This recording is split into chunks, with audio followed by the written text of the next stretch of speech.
create over 50,000 jobs. So let's get your vision of what you do if approved by this House. Thank you. Go ahead. Thank you, Mr. Speaker. Mr. Speaker, I must say that after I was nominated by the President, I took a little bit more time to do some research. And I want to state before this honorable committee how I see mining and blue economy and even maritime affairs. Probably that should be our focus. It actually should be our new economic frontier. Mr. Speaker, I saw, for example, that the mining industry contributes slightly under 1% of our GDP. So that led me to do some quick research that leads me to tell you what I think we should do. Mr. Speaker, we have to find, first of all, ways to generate confidence to investors and the Kenyan people. Mr. Speaker, I want, if you nominate me, if you approve me, I want to be a CS that listens. I want to listen. And I have learned that if you take time and listen to stakeholders, there's a lot of information and data that will enable you to make the right policy decisions, create legal frameworks that are responsive to the demands of the moment and attractive to investment. So what will I do first? Listen. 2, involve stakeholders. 3, do an audit of our HR capacity. We do our technological capacity audit and relook at our legal frameworks and our policies. Are they attractive to investment? And if they are not, I must embark quickly on coming up with the proposals and policies that do respond. Because, Mr. Speaker, there is absolutely no way that our neighboring countries have surpassed by far the 10% mark on GDP contribution. Yet there is a lot of, I want to call it speculation for now, because I don't have the data, neither do I have the real information of the kind of geological minerals that this country have. And I'm looking forward, if I get approved, to get the real data. So there are certain quick things that we must do to ensure that Kenya becomes an attractive point of investment, particularly in the area of mining, blue economy, and maritime affairs, Mr. Speaker. I thank you. Majority Leader. Thank you, Honorable Speaker. CS nominee, let me begin by asking from your academic credentials that clearly looking at them are bottom up. And having said how you began your journey for getting your degrees all the way to Harvard, Kennedy School of Government. School of Government. What would you tell young Kenyans who may have started off life like you in terms of being able to pursue academic credentials later in life? That would be one. 2, you come from a region where the blue economy, as you say, holds very huge potential to create employment. And I'm sure probably from your research you may have known that there have been efforts by the government since 2015, 2016 to try and get Kenyans to work in the Caribbean, but have had problems accessing visas to travel through the US. What will you do as Cabinet Secretary to ensure, one, that we are able to train as many young people to work in the maritime industry, because there's a very huge potential, as you say, to create jobs in that industry. What will you do to help Kenyans, one, train, two, access jobs, even outside the country? The other question would relate to the mining docket. There is a lot of unregulated and unlicensed and what would be tantamount to illegal mining around the country. What will you do as CS to ensure, one, that any player who is in the mining industry in Kenya is licensed and regulated? And that also involves things like quarries. You've seen the recent cases in Nairobi, in quarry here in Embakasi, where abandoned quarries are left unfilled. They have now become graveyards for criminals. They are dump sites. What will you do to make sure that anybody who is involved, even in quarrying, is one, taking care of the environment, especially in getting to refill many of these quarries, and that industry is well regulated and anybody and everybody engaged in it is licensed? Nominee.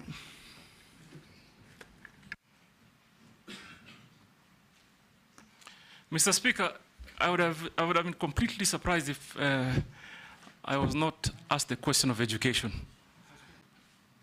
Yes, Jeanette. Okay. Let me add something. We can, no, go on and ask your question. Oh, okay. Take those two. Yeah, Mr. Speaker, I want to ask the nominee two questions. The first one, Mr. Speaker, just to add to what the majority leaders asked, this issue of the education background. Mr. Speaker, I think the nominee needs to, he has alluded to that now he's in the Kennedy School of Government at Harvard. We want to ask him to clear this matter, because this matter, it comes up during elections and goes down after elections. It comes up during elections, goes away after elections, you win the election. We want to slay that ghost today here. Can you share with us from the beginning to the end how it went? And my second question is that where I come from, Lake Victoria is next to it. What do you think what will you do as the Minister for Maritime to improve the lives of the people there in terms of fish industry? The fishing industry is almost collapsing. What programs do you think you will put in place to make sure that livelihoods are supported there by the people who are doing the fishing business or fishing in the Lake Victoria area? Chair, maybe since he had begun answering that one on academic credentials, besides what you would say CS nominee to young Kenyans, and from what Jeanette is saying, it's clear that many people who serve in public office suffer certain prejudices from Kenyans regarding their academic credentials and all that in your past. Probably you can contextualize that in that. I am certain there are many Kenyans who are surprised that you can even converse in English. There are many who are asking how you would be able to be vetted. I understand. You cannot converse in English. I understand, Mr. Speaker, and I must first of all say it is almost normal for people to cast doubt of what Pwani is. Sometimes, and Owen Baye and Mishi Boko probably will bear me witness. But we can and we are as qualified as any other Kenyan. Now, Mr. Speaker, I want to walk you through my educational journey and where I drew my inspiration. More than what you did? No. To respond to the question, Okay. I want to walk you through how I achieved what I achieved, and I'll continue to achieve. With brevity. Without a doubt. Mr. Speaker, first of all, I want to mention that I drew my inspiration from one Professor Ali Mazrui. Professor Ali Mazrui did not succeed in his Cambridge examination to be admitted in the university to attain his first degree. That aside, Mr. Speaker, I want to mention to this House Ali Mazrui is one of the most renowned scholar and admirable scholars. We love him. He's one of our own from the He's coastal not region. just the coastals. I love him even more. I named one of my You must. I named one of my brothers Mazrui. Mr. Speaker, there is absolutely no way you cannot love Ali Mazrui, given his contribution to basically the general well-being of our society. But Mr. Speaker, this is the point. I want Kenyans to know that historical struggles are real. Are real. Someone should never imagine for a minute that if they come from places or spaces of comfort, that there may be a level playing field for everyone. Some of us come from very poor background. Mr. Speaker, if you look at my CV, you will see I actually had to take a break for 1 year, transiting from primary into secondary. Why did I do that? Because simply my parents couldn't afford school fees. I was not living in an environment that allowed me that opportunity to be able to quickly prosper in matters of education. That is why, Mr. Speaker, I can tell this committee today, and I want many Kenyans to listen to me. Do not ever imagine your hope dies by your previous struggles. We suffered. But what gives me pride is that we could turn that around. I actually turned it around. When I found the slightest opportunity for self-improvement, which I believe is a continual process, I grabbed it. And I'm glad to the laws of the country, laws of the land, there are processes that allows someone to improve and progress in matters of education. So yes, I did not do well in my secondary school. I got a D-, no doubt.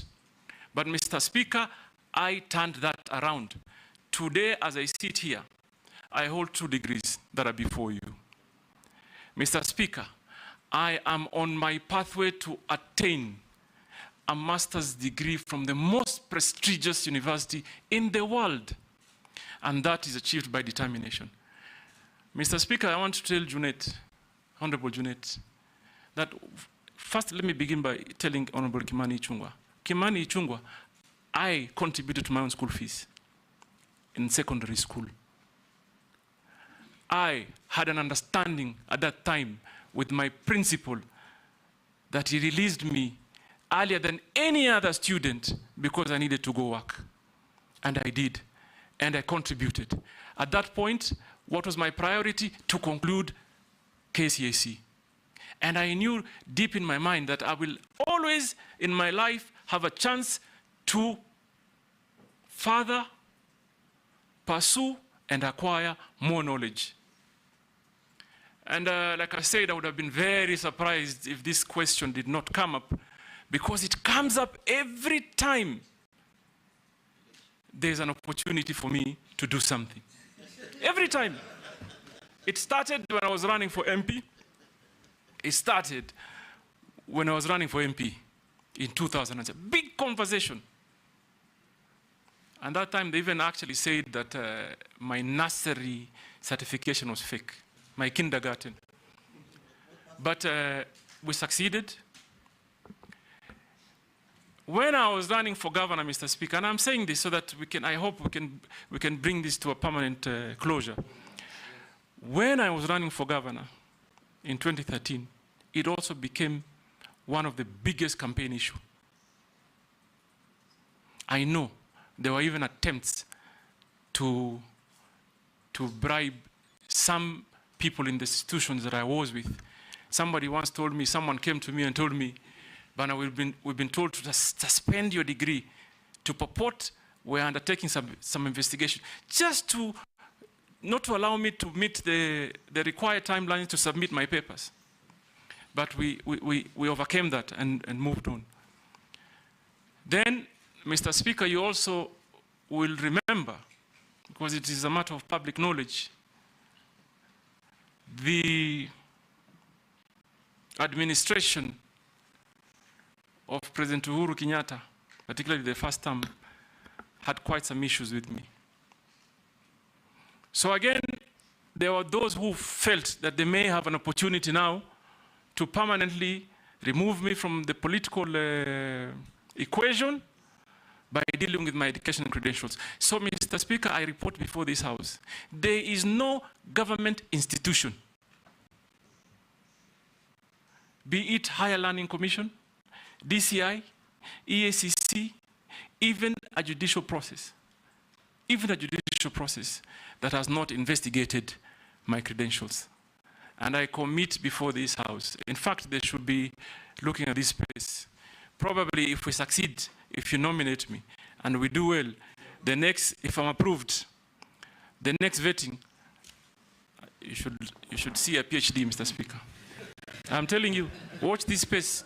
If I come back here, if God wills, you approve me, we do some real work, better the lives of the Kenyan people, you'll call me Dr. Hassan Joho, the next one, sir. Mr. Speaker, on the other matters. Hold that. What was the outcome of the judicial challenge on your papers? Mr. Speaker, they lost. And I actually know who sponsored the process, but they lost. You cannot take what is rightfully mine. It's as simple as that. Go on and answer the other questions. So they lost. And I know, unfortunately, there's an old man there in Mombasa, some 82 old man who keeps sponsoring people to pursue the, and I'm sure probably... Focus on your suitability. Mr. Speaker, yes. I want to answer the question by Honorable Kimani Ichung'wah on the blue economy. And I want to combine it with maritime affairs. And I like the fact that you particularly picked on the job opportunities. Mr. Speaker, this ministry is a wealth creation ministry. This ministry is a great employment creation ministry. Now, just to give you some statistics, today, the global demand on seafarers is almost at 1.9 million. We in Kenya are contributing barely 0.2%. So out of, basically what I'm saying is that out of the 1.9 million, we have just about 4,000 Kenyans that are getting into the industry by way of employment. Now, what are we going to do to change that? Number one, we must redesign our training program to fit into the demand of that opportunity. And I know there's quite some work that was done previously and continues to be done, but we may need to have a conversation. And if approved, I'm going to be running back quickly to this august house to engage honorable members on realigning the policies around training to be able to fit the demands. And I pick particular example. If you train someone to board a vessel, how you earn or how you get opportunity to be employed is almost similar to that of a pilot. So even as we see today, we have probably a good standard of training issued or undertaken at the Bandari Maritime Academy. But Mr. Speaker, everybody that graduates from Bandari Academy does not automatically qualify to get a job because they don't have something called sea time. They don't have sea time. They have no avenues to get sea time.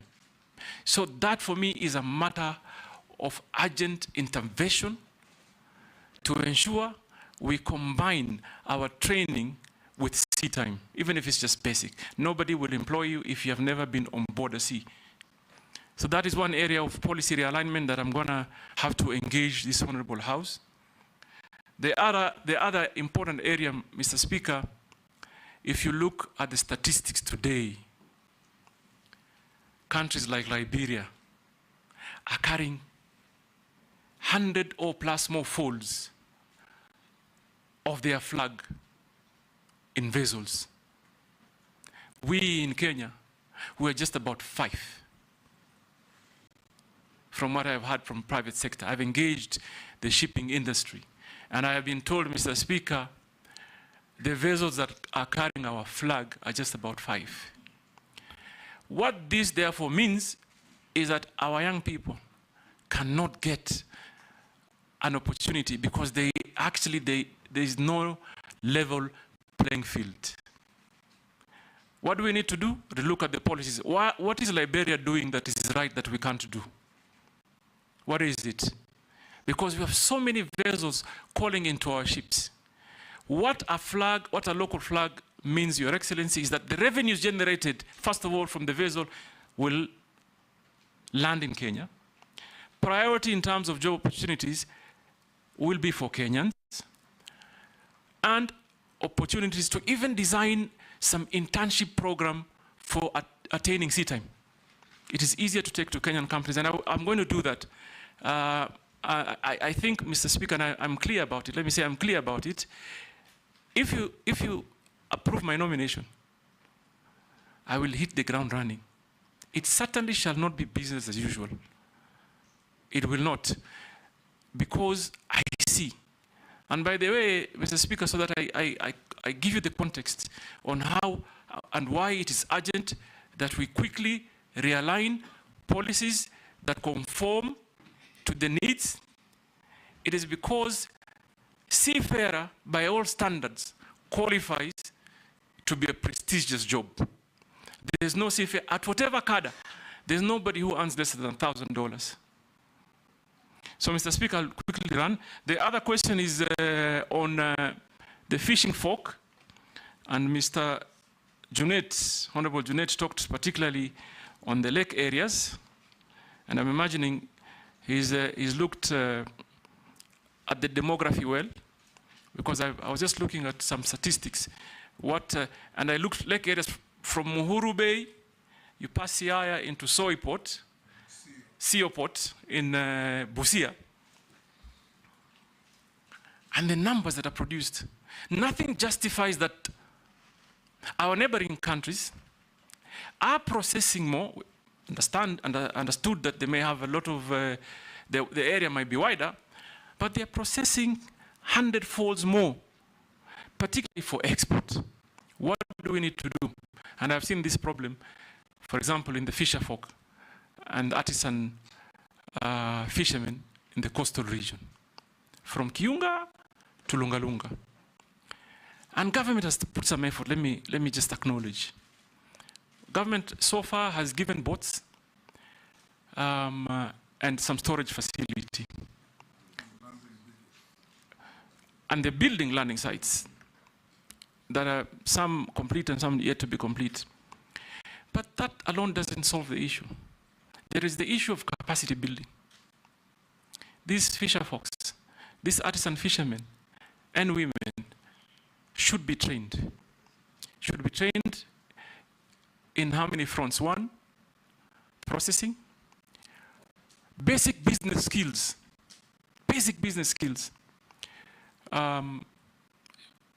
storage, and value addition. Mr. Speaker, growing up in Mombasa, I used to see a company that used to be called Wananchi Marine. That company was employing on a daily basis not less than 3,000 women to do fish processing. But as we sit here today, Mr. Speaker, there is no single factory that I can directly point at that does the same. And it's going to be my business. Number one, to create a lucrative environment for investment. You have to combine private sector investment, government support, and people's participation. And idea number one is, for example, if we want to help the fisher folks and fishermen generally, we must develop strategy like creating collection points.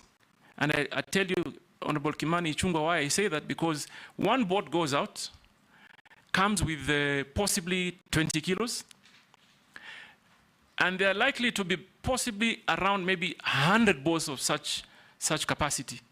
But everyone who comes don't call it into the same landing site. What do? They find means to buy ice blocks and store. But imagine if we put them in a cooperative, manage them and organize them, train them. You arrange collection points. Why we don't export our fish very well is because we don't consolidate it. We don't consolidate our catch. So for me, I should have a truck picking from Kiunga into Owen Bayes constituency, Owen Bayes into Mombasa, into Kwale and Shimoni. Consolidate it so we bring adequate catch that will qualify for even export market. Mr. Speaker, Honorable Ichung'wah talked about on restoration program of quarries. There is a law in place, but it's not enforced. What do I think needs to be done? Number one, we must create synergies with county governments. Why do I say so? They are beneficiary of the royalties. We must train and encourage the Kenyan people to abide to the required environmental standards. Number three, we must work on our enforcement, and this will require a multi-sectoral approach that I'm probably going to initiate. And maybe on the policy issue is that we may consider requiring or requesting when you are licensed to mine, so that we are assured you will actually work on restoration, create a bond, a surety bond, whether by way of bank guarantee or whatever formula that works, so that you deposit it in government, a similar amount or an estimated amount. So if you don't restore the site that you've mined our geological wealth from, we have bonded you.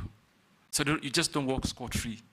Mr. Speaker, you've answered all the questions. I think I have answered all the questions. Good. I thank you. Those who have never heard of Ali Mazrui, I encourage you to read a few of his books. Africans, A Triple Heritage, Africa's International Relations, and Africans from Slave Ship to Spaceship. Mr. Speaker, if you have some extra copies, I'm going to pick some from you. Pardon? If you have some extra copies, I'll pick some from you. If you have read, unless you're collecting them. I'll share with you. Naisula? Thank you, Chairman. To the nominee, during your preamble, you thanked His Excellency the President for nominating you, and that is why you're before this committee.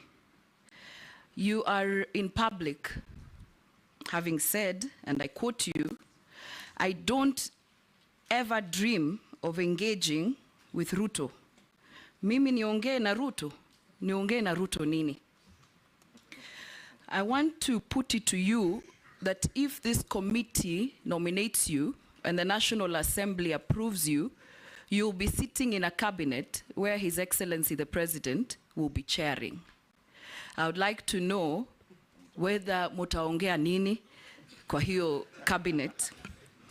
But that's beside the point. I want to get to the real issues. But that's also a very valid question, because it will be important to know how you will engage as the minister, if approved, cabinet secretary, and with His Excellency the President.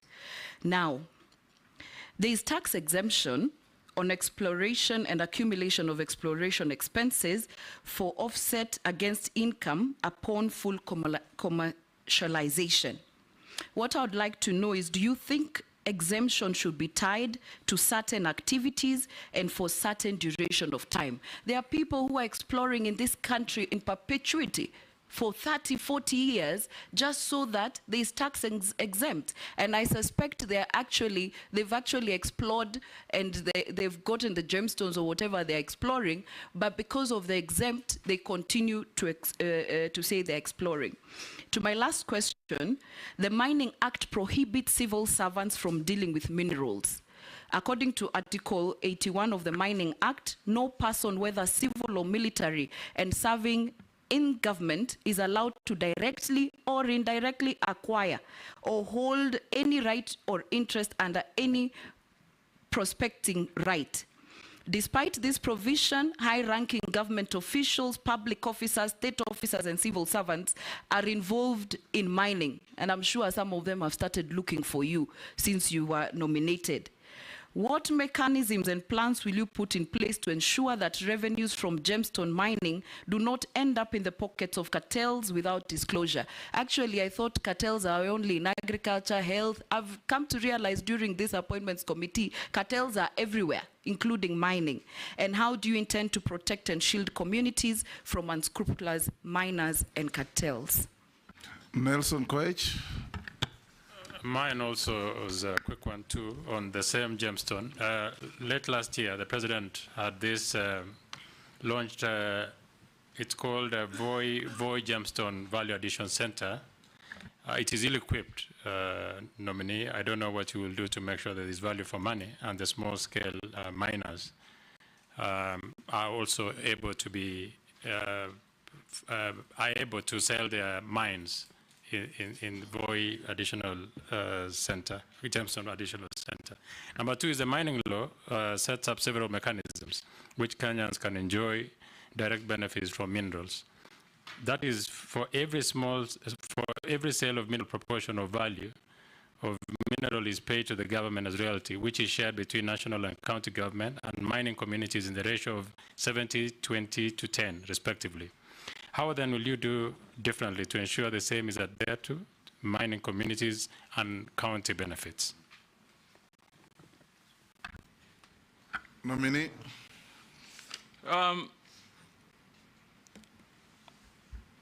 Honorable Naisula, you talked about exploration, but my research tells me, and I'm yet to get a detailed brief from the ministry, that you're imagining there are people doing exploration for 30 years. There are people doing prospecting for 40 years. How that makes sense, I have no idea. Whether it happens anywhere in the world, certainly it cannot be. How do you prospect for 40 years? So we need to quickly relook into our policy, Mr. Speaker. We can't as a country. And this explains why mining GDP's contribution is under 1%. It can't continue like this. It can't continue. And Honorable Naisula, you are very right.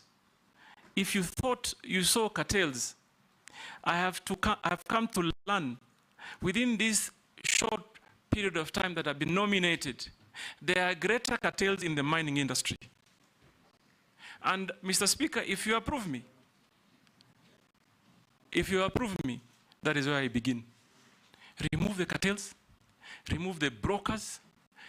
Mining industry in Kenya cannot be a market of speculators.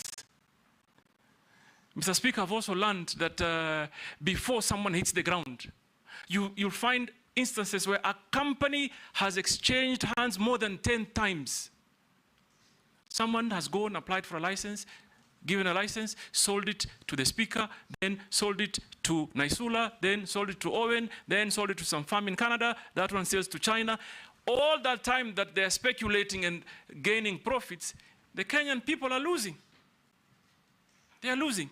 It's only that I am, and this is a task I'm going to take, because it looks like Kenyan population really do not have an idea of what geological minerals may be in the country.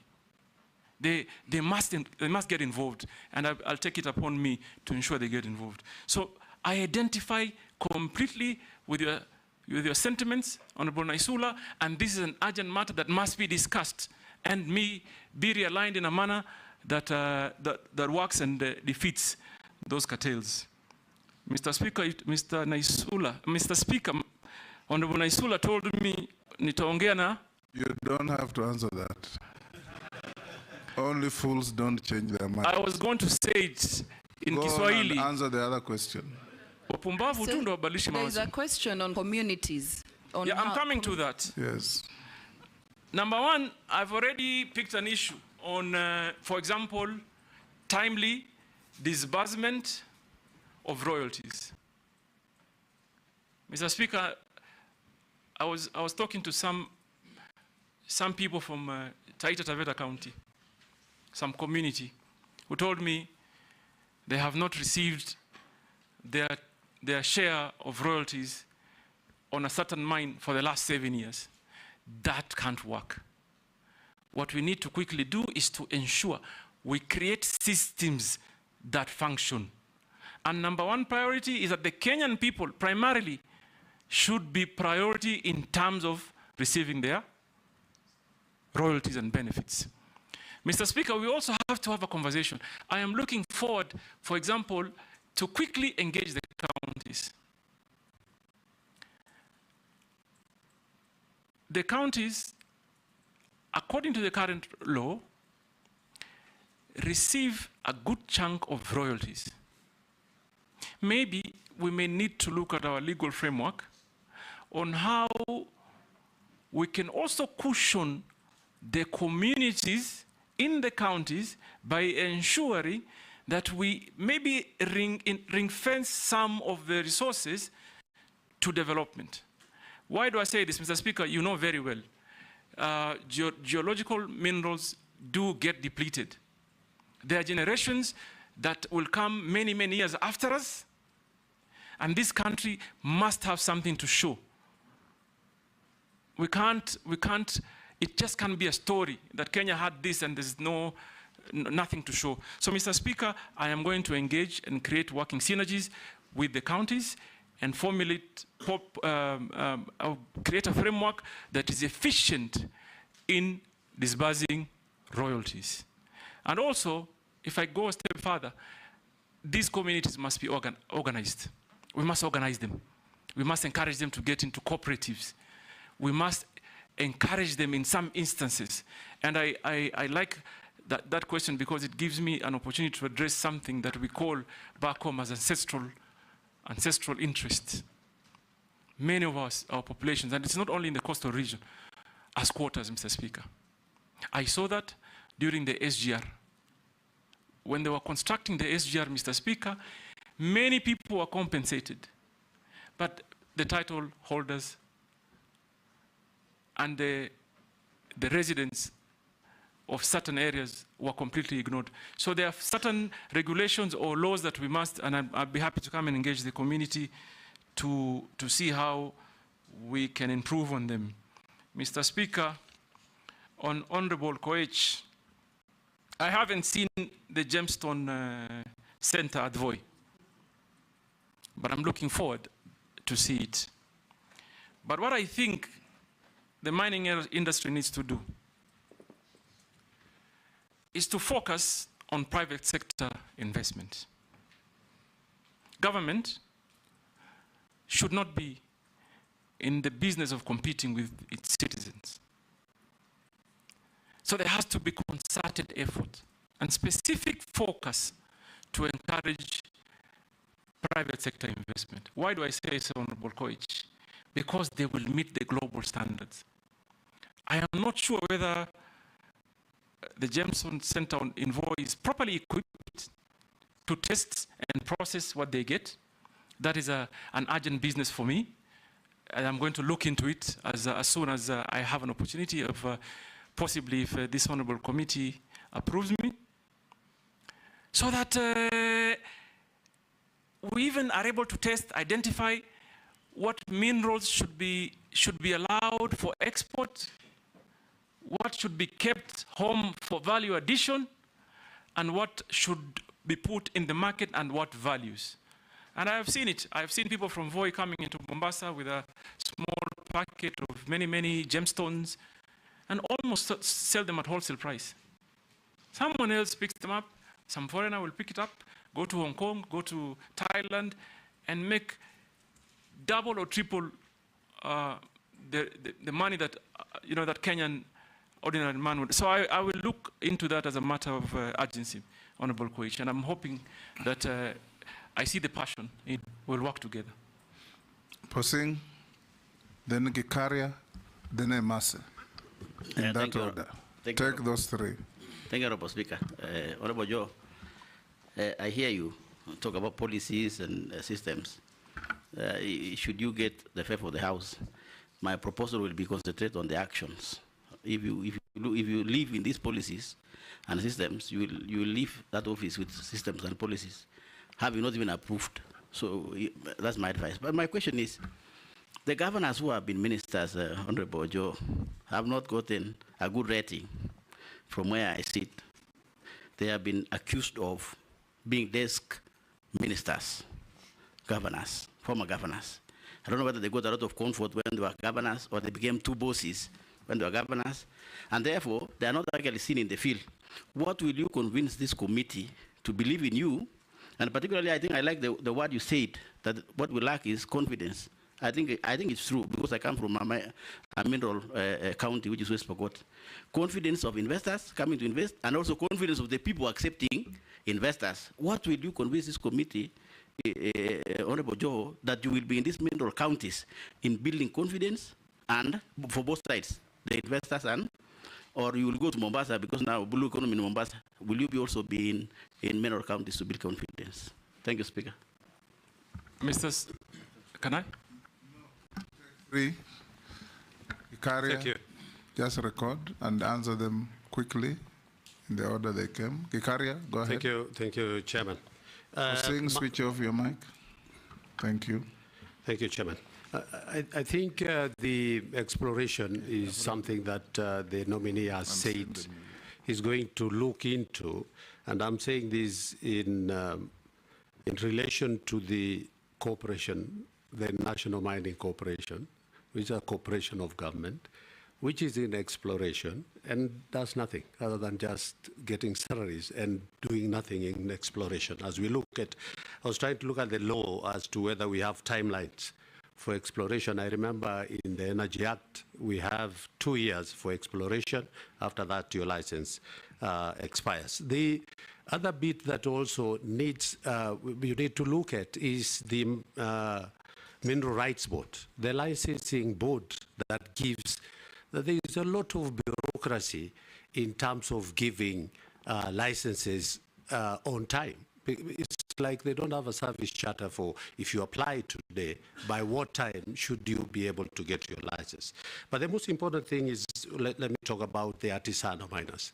Honorable nominee, artisanal miner is a big area of employment. And of course, we know there is a cooperative that has come in place. But again, the licensing of these cooperatives and artisanal miners has become an issue with the Mineral Rights Board. So what are you going to do to help our young men and people who work in doing artisanal mining across the country, who do the illegal mining per se in quotes, but who have been applying through cooperatives, and then it takes forever for them to be able, and getting very, very bad prices or bad for the product that they get from the mines. Thank you, Honorable Chairman. Mary Emase. Thank you, Speaker. Nominee, my first one's a comment. It's good that you mentioned about redesigning our training programs. Through you, Speaker, recently the Maritime Authority advertised for jobs for Kenyans to work in the vessels. And the requirement was just basically training in hospitality, front office, and a foreign language, which is German. But I put it to you, they could hardly raise the numbers that were needed.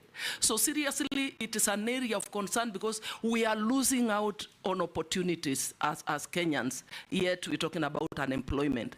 So, Honorable nominee, if approved, I think that is one of the areas you need to seriously focus on to ensure that we're training in all disciplines related to maritime so that we can benefit from the opportunities. So my question is, and this is from a Kenyan, in 2010, the then internal security minister, the late Honorable George Saitoti, tabled a list in Parliament containing 4 members of Parliament, including yourself as a suspected drug trafficker. The US Embassy also stated that Kenya anti-narcotic unit suspected that you were involved in narcotic trade.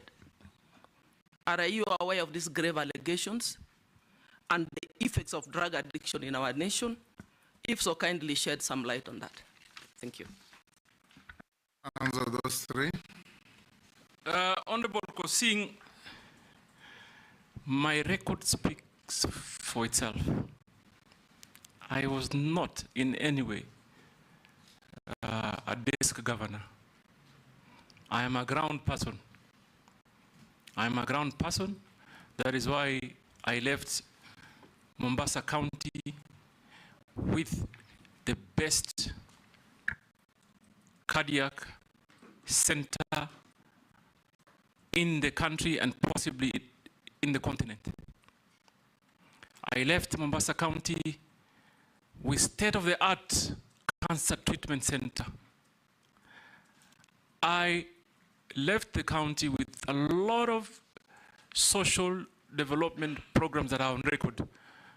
So I'm just picking a few. Mr. Speaker, today if I have a cardiac issue, I want to tell you, and I will encourage all of you and those that have visited Mombasa, if you have a cardiac issue, Coast General is your place. Because they have the state-of-the-art cath lab with well-trained doctors that constantly do open heart surgeries, fix cardiac issues quickly, and that was my leadership. So I provide leadership, and I will. And in the mining and blue economy and maritime, if you approve me, I will hit the ground running, Mr. Speaker. On matters of licensing, I don't know whether this committee understands the process that is applied on licensing, but I will quickly share from what I found out. And I'm saying that this I found out from the private sector. Number 1, you go to the potential area and engage either the landlord or the communities or the county. Then you get a consent. Then online, there is what they call the cadastre that covers the whole country in potential areas in matters mining. Then once you have the consent, you peg on the cadastre. And then at that point, you do a physical license application. And I've already heard of many instances that people have falsified documents to peg on the cadastre. That is number 1 hindrance on efficiency on issuing license. Because then, therefore, a true potential, and this basically mostly is done by speculators. So the true potential investor does not get an opportunity to even apply. So we first of all must fix how we handle the pegging. We must have technological means of ensuring that whatever is is used to peg a site meets the standards. I have had, for example, someone would just upload a newspaper, and that acts as a consent, because the technology currently doesn't have the ability to authenticate some of those documents that are uploaded. So what do I say? I say we need to digitize end to end. We must digitize it end to end. And Mr. Speaker, let me put it this way. Even in our own country, I know for sure, for certain, there are young people with enormous capacity and potential to help us develop. I must also say that I was taken by surprise when during Mandaman, there are some young Kenyans who quickly developed and designed a communication program. And people are communicating like an app overnight. It tells you our young people have the capacity. And for me, Mr. Speaker, if I'm approved, my urgent and priority first step is to involve the young people. They can help us grow. They can help us fix many things locally. Like, for example, I believe something like a cadastre, where it holds a lot of information that is very strategic for the country, must be fully hosted here. Cannot be hosted, for example, by a competing country. So for us, what do? We invest in technology end to end. Right now, I'm informed that they have done it, but there's quite a human interaction phase that we must try and do away. It will create efficiency. It will also deal with corruption issues. So I hear you, Mheshimiwa, and I can tell you that that will be my priority. And also, I want to talk on the artisanal miners and licensing. They go through similar challenges, Mr. Speaker. They go exactly how a private sector investor suffers is the same way, unfortunately, the artisanal miner also suffers. So that, for me, is something I must look into. For me, Kenyans must be allowed to exploit their wealth so that they can better their lives in a manner that is organized, safe, and most importantly, beneficial to them. So that I will do. Mheshimiwa Imase, you talked about training. I couldn't agree more that we must design our programs or the architecture of training in a manner that fits the needs of the players. We must do that. I mean, there's no two ways. What do I think I will do? Obviously, I will begin by evaluating the Bandari Academy. But I'm going also to try and forge partnership with, for example, Technical University of Mombasa, the universities around the lake areas, and many others, because those job opportunities are not only for the coastal people. They are not only, they're for every Kenyan. And therefore, we must create a partnership in designing an architectural plan that conforms to what the industry needs. And I will work closely with private sector. Mr. Speaker, finally, Honorable Imase talked about a citizen that sent you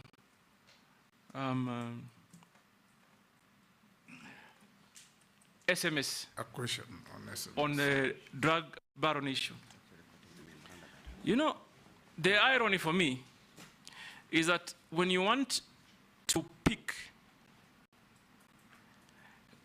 records selectively, that is what that is what challenges me. The quagmire for me is I don't understand. If you come and table a report, obviously there must be some subsequent actions. And I want to also, this is one matter that I really hope we can put to permanent closure, Mr. Speaker. When I was campaigning in 2013, in Mombasa, there were billboards put up. Don't vote the baron, vote change. Mr. Speaker, let me begin with that report. Yes, I thought he tabled the report on a dossier that he was given, that was passed to him through the American embassy. What normally happens is that when you table or pass a dossier, it is investigated, I believe. It is worked on. So that happened. The late Honorable Saitoti, may the Almighty rest his soul in eternal peace, came back to Parliament with a report. He came back to Parliament and tabled a report of investigation and the outcome. And it was a multi-agency, almost international investigation that clearly stated, and I'm going to only speak for myself, that no iota of evidence was found against me. Mr. Speaker, let me put it this way. I'm not a fool. I come from a family that is blessed with businesses. And I'm thankful to Almighty for what I have. So number one, that investigation was concluded. Number two, Honorable Emasi, first time as governor, I was the greatest critic of the Jubilee administration. Had lots of personal altercation. They came after me in businesses. In many fronts. Don't you think for a minute, if I was involved in any illegal activity, I would have survived that regime? They would quickly have used it to, like they say, I remember, I'm sorry, Mr. Speaker, just indulge me a minute. I remember at that time, the president came to Mombasa and said, "Tutamalizana na huyu." They would have used it. So please, Kenyans, I want to assure you here today that I do clean business. Visible, that can be audited, can be seen, physical, and therefore, please, Mr. Speaker, if anybody talks about a report that was tabled on the dossier, also talk about the report that came after that cleared us. And I am particularly interested because first point on for me to call and try and interest investors to come, I am planning to go to the United States.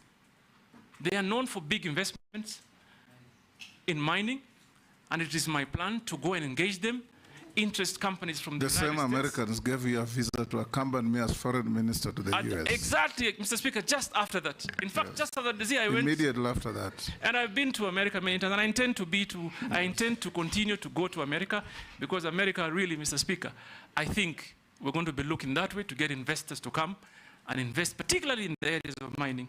So, Mr. Speaker, that matter, again, I hope it comes to permanent closure. Because it's all like education, it comes up only when they're seeing an opportunity. But don't be pigeonholed to America. There are even bigger mining countries like Australia. No, in Canada, Australia. Others, yes. And even here, by the way, Mr. Speaker, I don't know whether you know, I've just found out, in fact, just yesterday, that Kenyans have invested heavily in mining in Tanzania. So even here we have them. Are you talking about me? Daud Murugara, order nominee, no altercations with members. Daud Murugara, then Owen, in that order. Thank you, Mr. Speaker, sir. To the nominee, Honorable Joho, what you have said about cadastral and all that, your predecessor, when he was there, Honorable Vuria, when he came for vetting in 2022, he talked about the NIS doing prospecting for all the minerals in the country. And there are minerals in Meru County, by the way, in Beo. But unfortunately, even by the time he left, he never visited Meru. So my first question to you would be, like what Honorable Posing has said, you may be a desk CS if you are approved. What will happen? I hope because you know Meru is cold and Mombasa is hot, and you're used to the hot weather, you may feel very cold in Meru. And the same thing, on the same, there has been exploration of copper and gold in Meru. But unfortunately, the company which was prospecting, a Kenyan company, Goita Mining Limited, has been bought out by Avira Resources Limited of Australia. So my question would be, do you think that we as Kenyans will benefit, or will the benefit be for outsiders who come prospecting in Kenya and taking away everything what is there?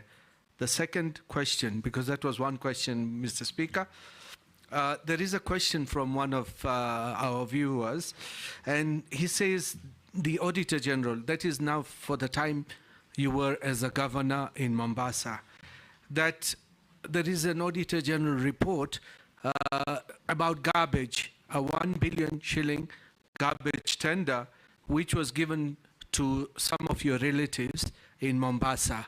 And there is even talk that it is not Ali Hassan or Hassan Ali Joho who handled Mombasa County. It was a relative of his. I would not mention him for, it would not be right, but it was not you who were running. You were running the political part. The other part was being run by somebody else.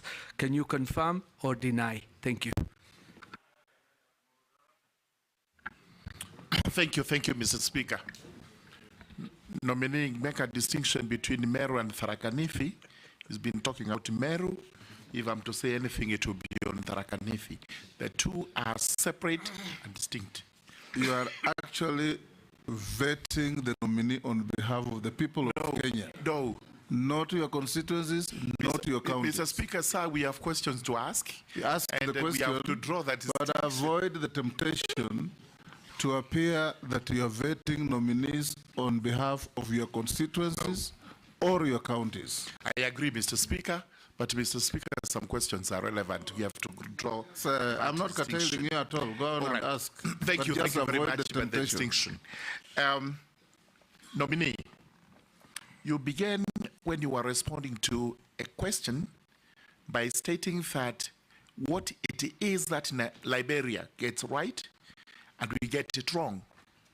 And here you were talking about maritime affairs, the sea vessels.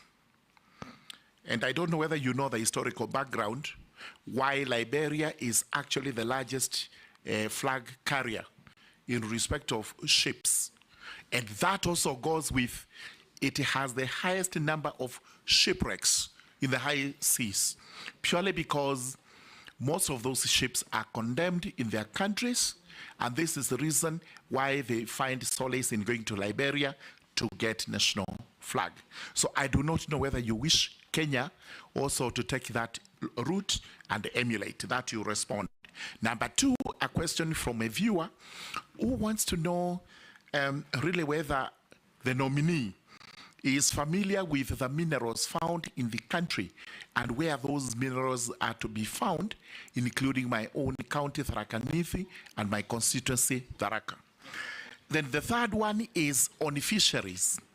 We have what are known as Kenya Marine and Fisheries Research Institutes spread across the country. Some of them are stored. They started building, but halfway they collapsed. If you are approved by this House, nominee, do you confirm that you would embrace the policy of completing those institutes, because some of them are actually meant for marine research in the hinterland? Thank you. Thank you, George. Don't feel like I curtailed you. I was just giving direction to everybody. Owen? Thank you very much, Honorable Speaker. Honorable Speaker, I would like to request the following information from our nominee one. Listening to you, Honorable Ali Hassan Joho, you come through as a hustler that has come from the bottom up, bottom there, coming up through many struggles. And there are very many lessons that we learned from your interaction in this committee. As you sit, if approved by this committee, if you sit in cabinet, how do you help to encourage the hustlers, especially in the mining, in the fisher? The fisher folks in this case in Kenya are basically hustlers who are trying to make it in life. Probably you are a good example of that. How do you intend to really bring in that to cabinet and assist the cabinet really to help the hustlers in this country who seem to have given up? Secondly, how do you use your experience in business? I can see you have good credentials in business and you've come up as a businessman. How do you intend to bring in those credentials in your business field and your experience also as governor who chaired a cabinet at the county level to assist the cabinet to really meet the aspirations of the young people who are actually hustlers, who seem to be giving up, the Gen Zs who seem to be giving up in life? How do you intend to bring that experience to help Kenyans? The second question is that specifically to the marine area, there is a marine spatial plan that has been in the works for many years. It has never succeeded, it has never taken off. Many people in the marine industry are waiting for that spatial plan. How soon can this country realize a spatial plan in the marine area? I thank you, Honorable Speaker. You can take those, nominee. Yes, Mr. Speaker. Let me begin first of all by the spatial plan issue. And I believe strongly in planning from an informed position and real-time data management and collection. Basically, if even land use is critical, that is properly planned. So this, for me, is urgent, and I'm going, if approved, to ask that it be expeditiously done, because it is important. Honorable Owen, sorry, I'm starting with you, Owen. My experience as a businessman and as a public officer, and I am glad that I've served in different spectra. I was once an assistant minister, got a lot of guidance at that time from the Honorable Speaker. He was my mentor, actually, in Parliament. I participated strongly in matters of legislation. I remember the NTSA formation was done under my watch at the 10th Parliament, Mr. Speaker. And the acumen stature of business I got is for literally experience. And Mr. Speaker, I've run quite fairly big business, and I bring that on board to be able to capture the ideology of a business sector, combine it with public sector, so that we can be able to deliver on behalf of the country. Mr. Speaker, I want to assure Honorable Owen, those wavuvis or fisher folks or artisan fishermen, they need help. They need help to be organized. They need, for example, we must find means, whether by way of partnership or government funding or private sector. And this, for me, is an area of interest because I am aware of the Go Blue conversation. Many young Kenyans have been sponsored, but we need really now to start sponsoring them for deep sea fishing. Because even if they use what they have today, they can achieve that much. But if we get them to go deep sea fishing, then now for me, that will be the game changer. And that is what I will undertake to do if this committee approves me. Mr. Speaker, on matters of stalled projects, government should not have any stalled project. You must plan well. Mheshimiwa Murugara. Government should not have stalled projects. We must develop plans that do work. So that when you start something, you must finish. And like Owen asked, I gained that experience from private sector practice. Value for money and timely delivery is critical. So expect that we'll have a conversation. First of all, I'm not in a position today to say I know all the stalled projects, but we will have a conversation and develop a clear plan to be able to complete the stalled projects. We don't want a situation where we embark on new projects and we leave the old ones stalled. My brother Dawood, you talked about NIS prospecting report. I'm not in a position right now to comment about it. But I have an issue on communication that must improve. And I would urge even my colleagues in other ministries that ministries must help the president to communicate to Kenyans. If we had a clear communication plan, you probably wouldn't need this opportunity to ask, what do we have in the country? So I will go to the ministry if approved, learn what they have, and I promise I will communicate to the Kenyan public of what they have. Mr. Dawood, Mr. Speaker, Honorable Dawood asked on exploration of gold and copper in Meru, and the fact that the miners or the mining company exchange hands. I think the fact that companies do exchange hands doesn't mean the law on royalties change. It should remain, and they should continue to pay royalties, both to the communities, county government, and national government. So I doubt if the government will lose. The only thing that I am concerned about, and I think we collectively should, is the testing of minerals. Whether we have that capacity in the country. Because I'm told, I took some time and called some minister friend I have in another country that's very successful in mining.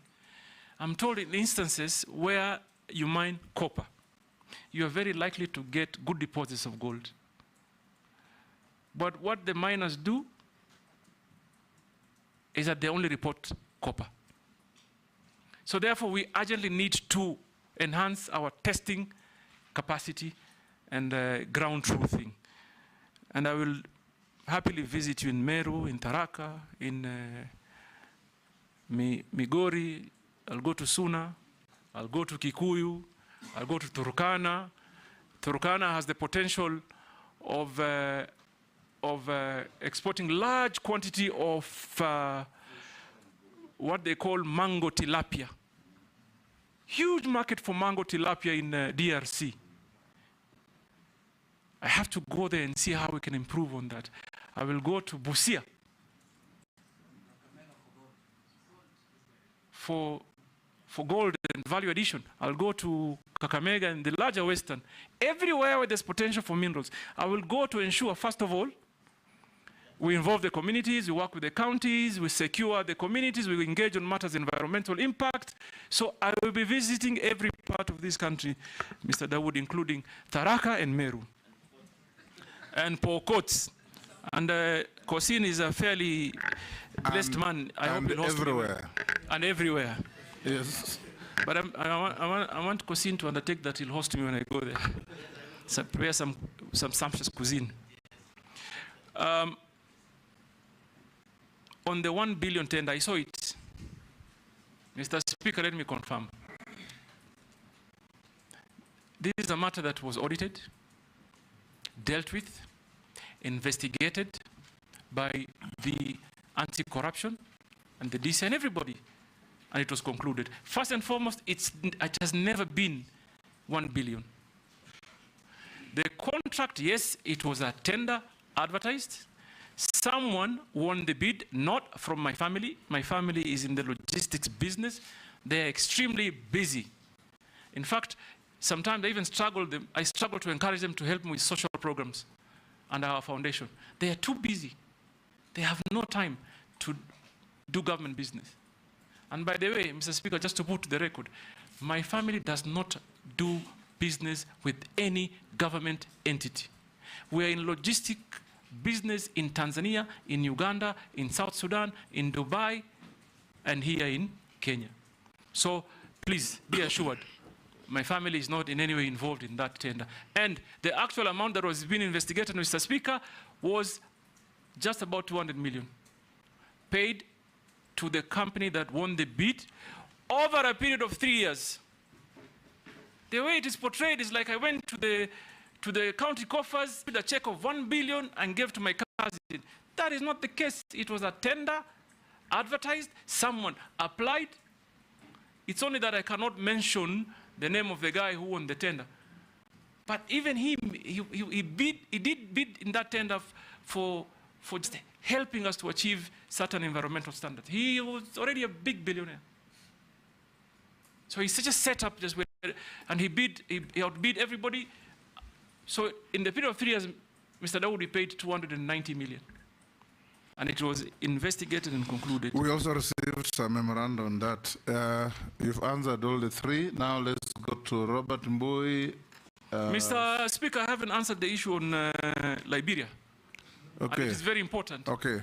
And I want to inform Honorable Murugara that, yes, there may be historical issues. But you know what? You call them abandoned or condemned vessels. I want to enlighten you. I'm actually going to encourage those condemned vessels to come to Kenya for one purpose: destruction. It's a big business opportunity. Honorable Murugara, I don't know whether you are aware. The maritime standards set on the time period a vessel should be sailing is very strict. Where do I see the opportunity? I have seen India is big, Singapore is big on vessel destruction. So I would also encourage private sector here. Let those condemned vessels come, we demolish them, and help our steel industry. It will be a game changer for our steel industry. One, first of all, the owner of the vessels pays to bring the vessel, and they pay for destruction, and we remain with the steel. So it is what we do with it. For me, so Mr. Murugara, I see there a great opportunity that we must engage in. Sumra atafurahi sana. Robert, then Stephen, then Didoras, in that order. Yeah, thank you, Mr. Speaker. I've just a quick comment and then one question to the nominee. You know, Africa is rich in mineral resources and other raw materials, yet we remain poor in the world of community of nations. And from my research, and Kenya is also very rich in minerals. And like you've said, you know, it contributes very, very small percentage of our GDP. But despite that, nominee, there are also a lot of billionaires, not very many, but a number of billionaires in Kenya out of this issue of minerals. So maybe you need to help Kenya to be able to achieve its objectives in this industry. But then I have a question, and it's not mine, it's a submission, and that will help us test your integrity. And I've heard you say you want to clear the air on matters out there in public domain. This is a submission that was given to this committee in an affidavit, but that did not conform to Section 6/9 of the Public Appointments Parliamentary Approval Act. But we have agreed that it's important that we field these questions for you to clear the air. Now, this is a gentleman who says that as governor of Mombasa County, your administration awarded a tender to construct a county stadium at a cost of taxpayers' money to the tune of 1.8 billion. Now, a report by the Auditor General for the financial year that ended June 2023 showed that the county stadium was yet to be completed. This is many years later, despite the construction beginning in 2018. Now, consequently, the Office of the Auditor General could not ascertain the value for money of the expenditure incurred on the proposed development of the sports complex, and this could therefore risk cost escalation and project termination. Kindly explain the extent of your involvement in the matter and whether the stadium has since been constructed so that you could allay the public. Stephen? Thank you, Mr. Speaker. Welcome, nominee, Governor Hassan Joho, former. Blue economy is 1.5 trillion US dollars globally, whereby it creates more than 30 million jobs. And my question is that as you approved or get favor from this committee, you need to look at Kenyans and the young people on how to tap in this space of 30 million 30 million jobs to make sure that the young people in this country get those opportunities. On a lighter one, I've perused your questionnaire which you filled, and I believe you have a number, but on, I think it's a typo error. You gave the number for Safaricom, 0722 000 000. Can you clarify? Thank you, Mr. We'll take the next. Russell. Thank you very much, Honorable Speaker. Honorable Hassan, as soon as I am here, as soon as your name hit the media, people in Mombasa were on the streets, young and old, all of them. A few days later, one of the MPs said, now Hassan Ali Joho should become a cabinet. He should not come back to local politics. My first question is there potential of conflict that you want to be a cabinet minister and also interfere with local politics in Mombasa? You need to clear there. The second question, Honorable Speaker, Honorable Hassan Joho is a businessman, and you deal with many things, logistics, jewelry, all of that. We are giving you mining. Mining today is done by the locals in Navakolo, Ikolomani, Homa Bay, in Moyale and Marsabit, where they do gold and other minerals, and they eke out living through that. Tell us, we as Kenyans, you are looking for private investors. Do we see the potential that you get private investors so that the locals, the communities, will be locked out? Thank you, Honorable Speaker. Thank you, Mr. Speaker. First of all, let me just clarify that my family is not in jewelry business. We are in logistics, obviously diversified a little bit in real estate and trading.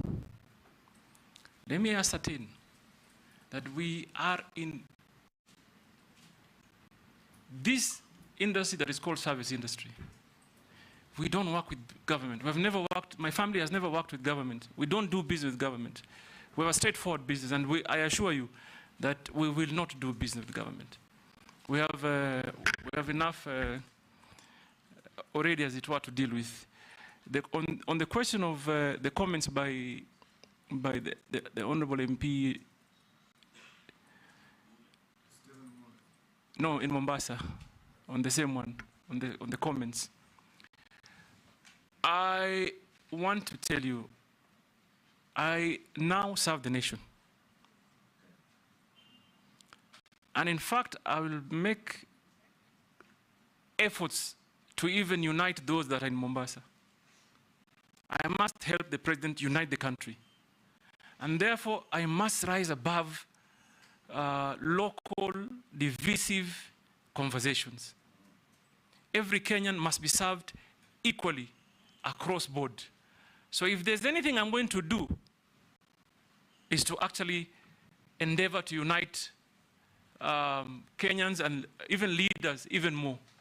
So be rest assured, politicians have their space, they can say what they say, but if I'm approved, I serve the nation, and I want to assure this House I will do anything to see a Kenyan that is united.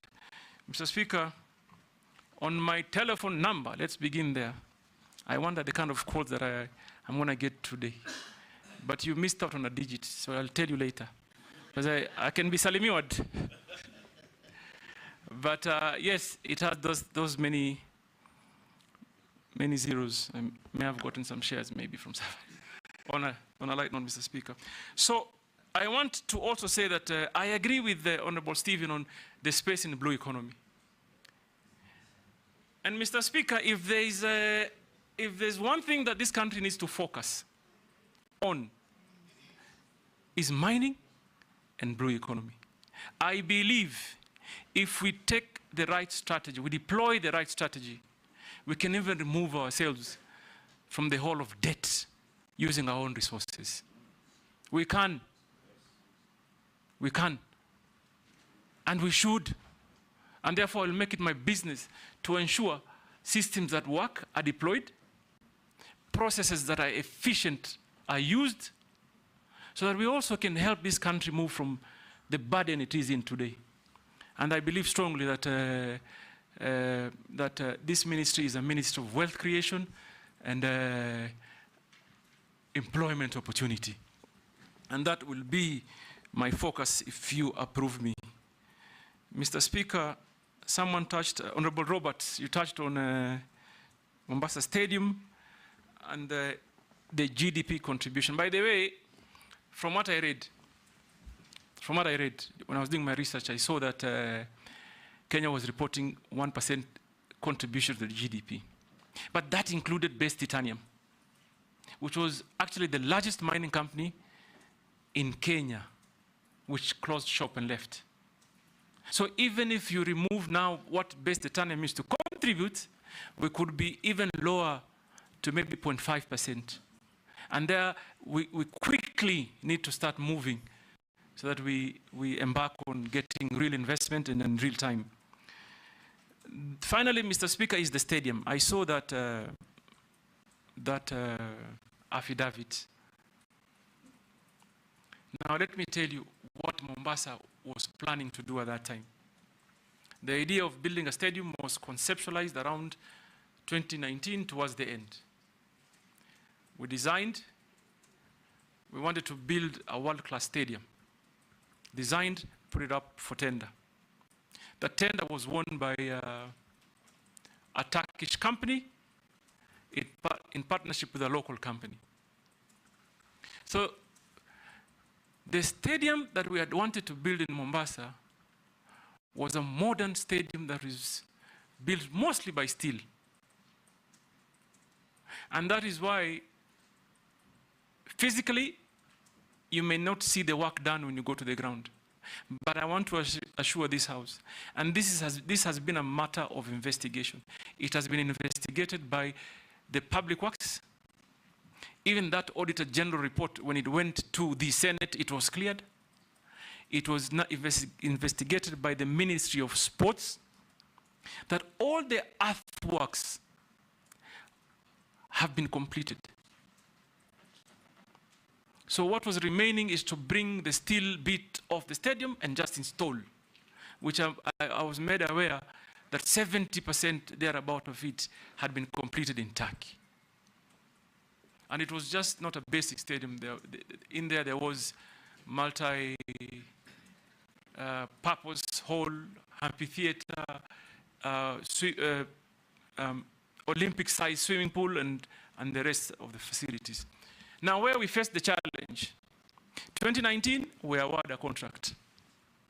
2020, hit hard by COVID.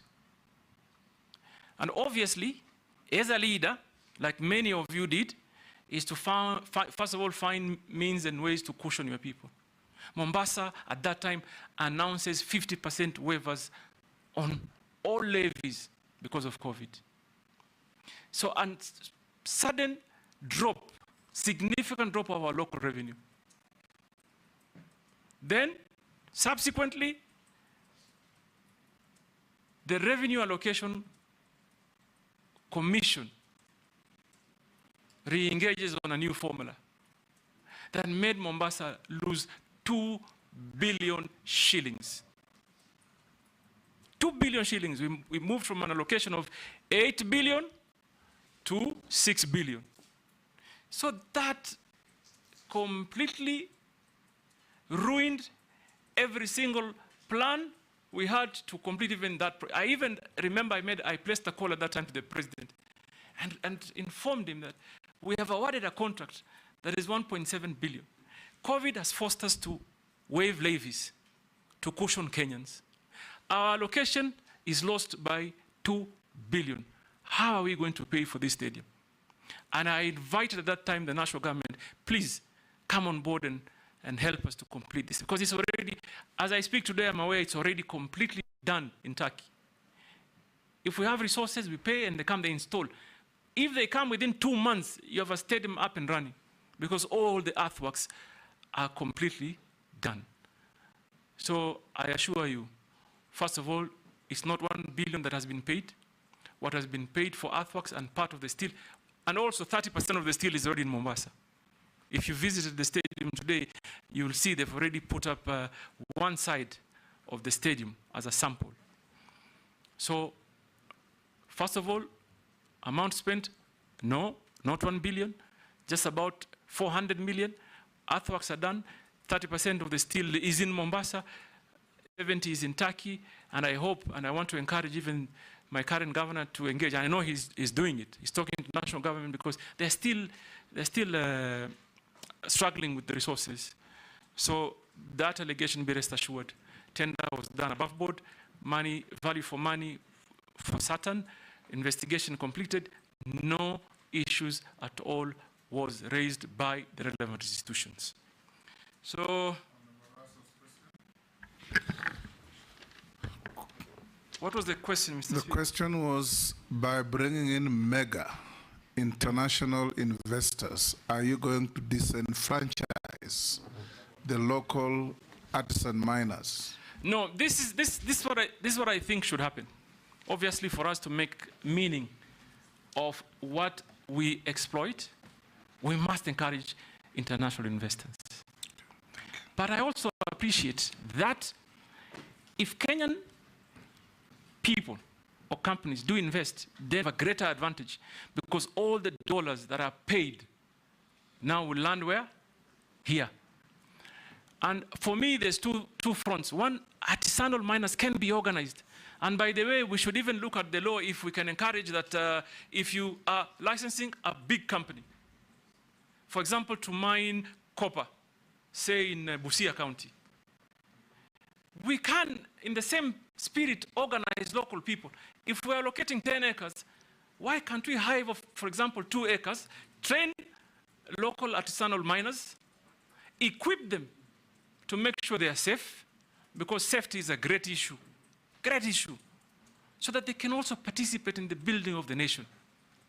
And that really is a matter we are going to engage in collectively so that we cushion our people, so that exploitation does not negatively impact the people of Kenya.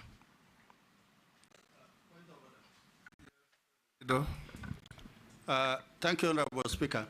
Honorable Hassan, what I am saying is by dint of having international conglomerates to do mineral prospecting or excavating mineral, there are those communities, those individuals who are doing the mining, and they can easily be removed by virtue of not having the license, by virtue of environmental impact assessment, safety, excuses that actually locks the locals out. The reassurance I want is locals should not be locked out. Thank you, Honorable Speaker. Mr. Speaker, first of all, I believe in the principle that primarily first beneficiary should be at the center where the local is. And we will do everything possible to cushion that local. And I said it earlier, and I want to repeat it again. We must equip them to be able to do real business. Number one, train them in matters mining, equip them, matters of safety, and even give them basic business skill so they know value for money. For example, Mr. Speaker, in Migori County, the artisanal miners, they go for small collection. Somebody just wants to collect enough to eat for the day. They go in very dangerous or hazardous environment. When they think they've gotten what will give them that meal for that day, they go home. Do you think there's a need for us as a country to engage them, to tell them, if you do it in a much more organized way, you can actually change your life for a long period of time. So, Mr. Speaker, I want to assure the honorable member that... Point of order. I was hoping that you would say something like this, that you'd promote a legislation, like happens in many countries, that if a foreign investor is coming in, they must have a component of local shareholding, so that we don't only benefit, because when an investor comes in, we only benefit from their investment and employment and tax in Kenya, but they repatriate the entire amount of their profit. So we should be looking towards that, or else the country will be owned by foreigners. No, without a doubt, and I take your comments very, very seriously, that, that this requires a very deeper conversation with all of us, and I'm happy to assure you that we'll take it on. Like other countries, like you've rightly said, other countries do. Even though we are a liberal economy, we'll find ways to ensure we cushion the Kenyan population. We have a law on local content, and if you apply and improve it, if an Australian or French company comes to mine here, and they make $1 billion profit in a year, that is money out of our economy. If 40% of that money goes to local shareholding, that is money into our economy. The most important thing is to structure such that the local content is not used to create a cabal of a few super rich against the rest of Kenyans. The local content could be a county, could even be government shareholding through parastatals in your ministry. The government also has a duty and a right to incorporate companies on behalf of the public and have them be shareholders in those mining activities. If a foreign bank makes 30 billion profit in Kenya, that is money out of our economy. If a local bank makes 10 billion profit in a year, that is money into our economy. We'll take the, okay. I think, Mr. Speaker, I couldn't agree more. And probably that maybe the reason as to why the National Mining Corporation was formed, one of the reasons.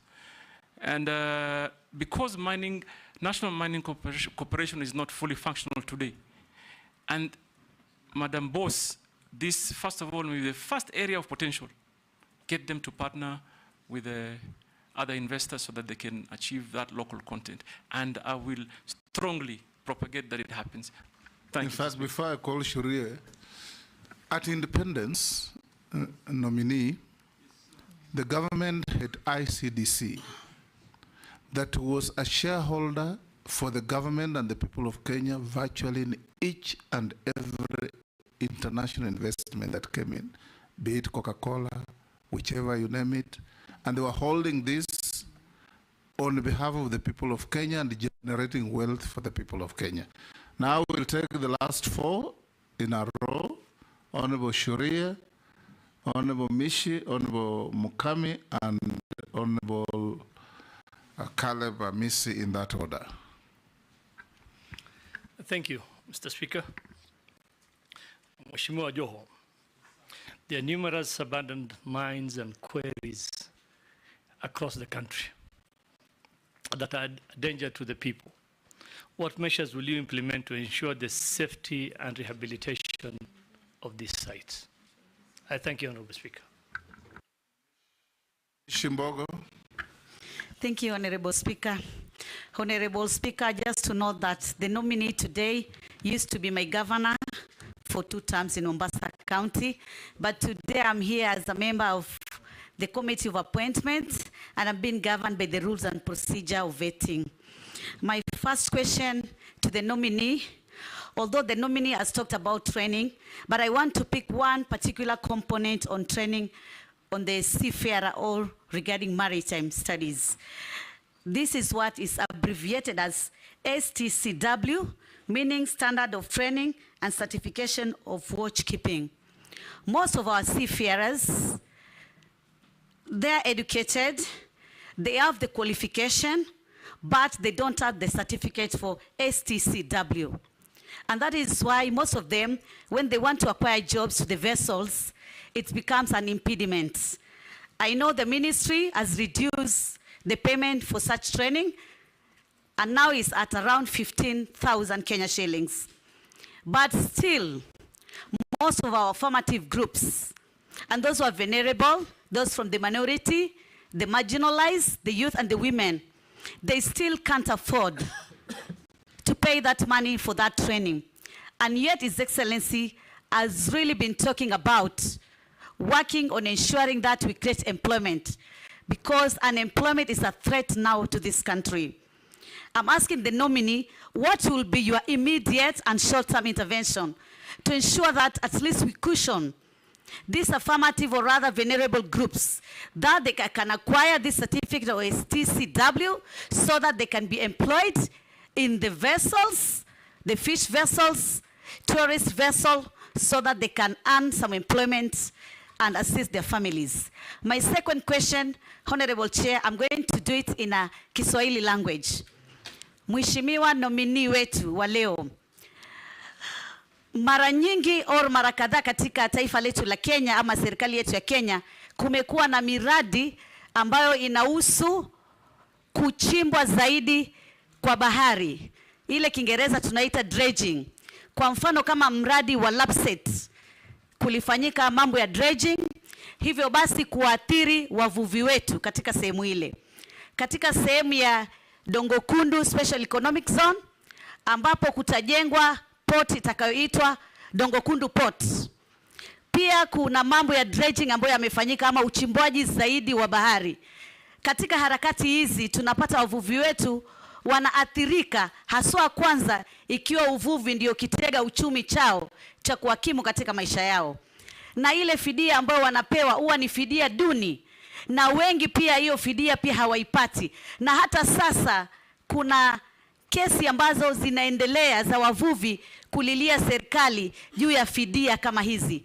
Je, iwapo utabahatika kuweza kukubalika kufanya kazi katika wizara hii, utaweza kuweka mikakati gani ama utaweka mbinu gani muafaka kuhakikisha kama taifa tutaangalia wavuvi hawa wetu ambao wengi wao wanatoka katika familia ambazo ni maskini ama katika maeneo ambayo ni maskini.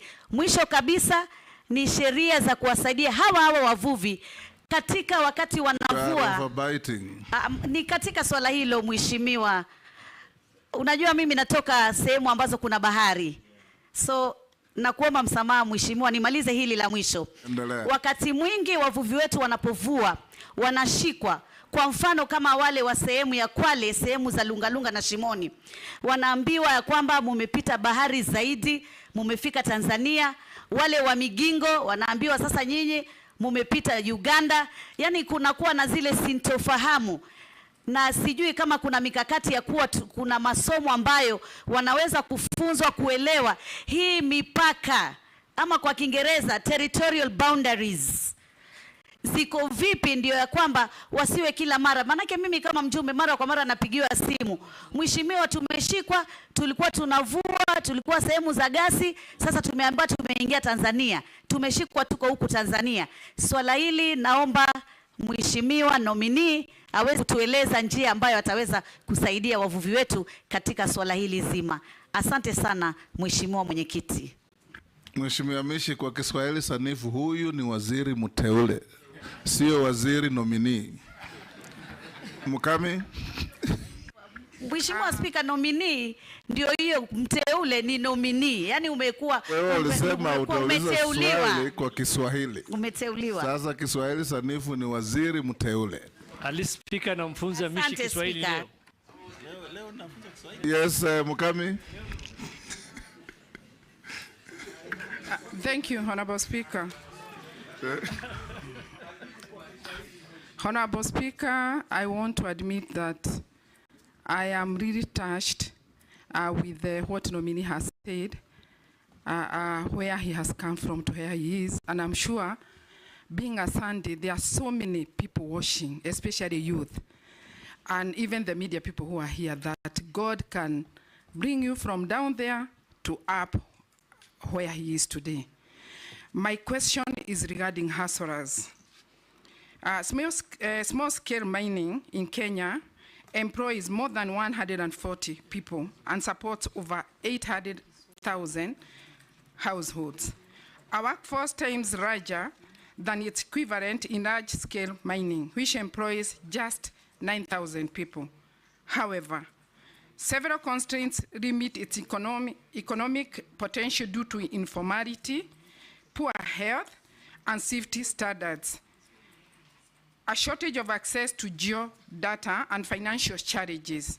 As Cabinet Secretary, if you are going to be approved, what measures will you implement to elevate the hustlers of artisanal small-scale mining? Thank you, Honorable Speaker. Caleb Amisi.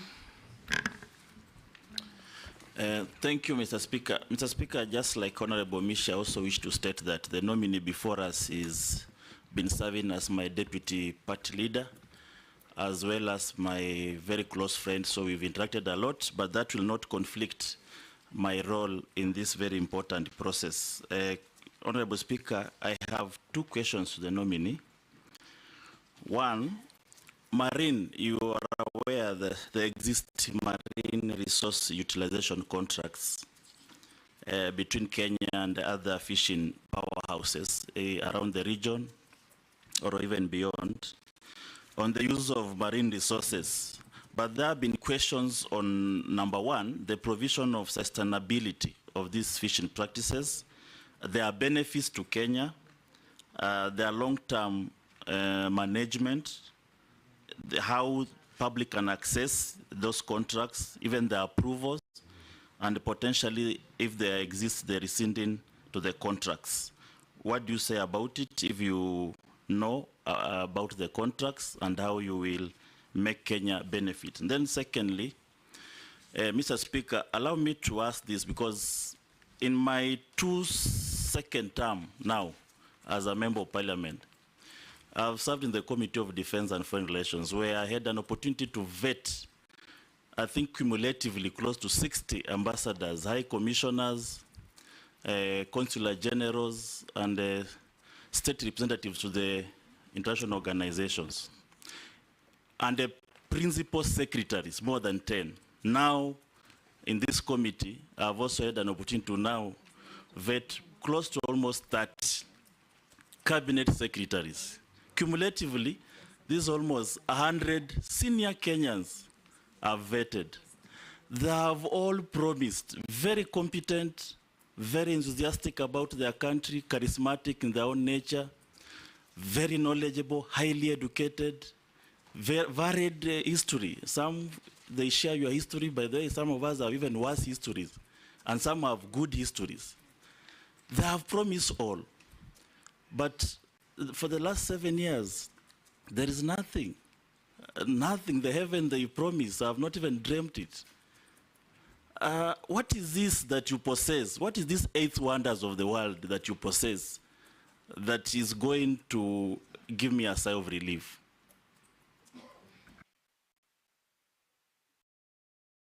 Nominee, answer those. The question from Honorable Shuri actually had been asked by Chungwa and somebody else, but answer that. So, Mr. Neglected mine piece. Yeah, Mr. Speaker, I had said earlier, this is something we're going to look into, and for the future, to prevent that from happening, we will have to find a way to create some sort of... You said you'll bond the miners. Yeah, bond the miners.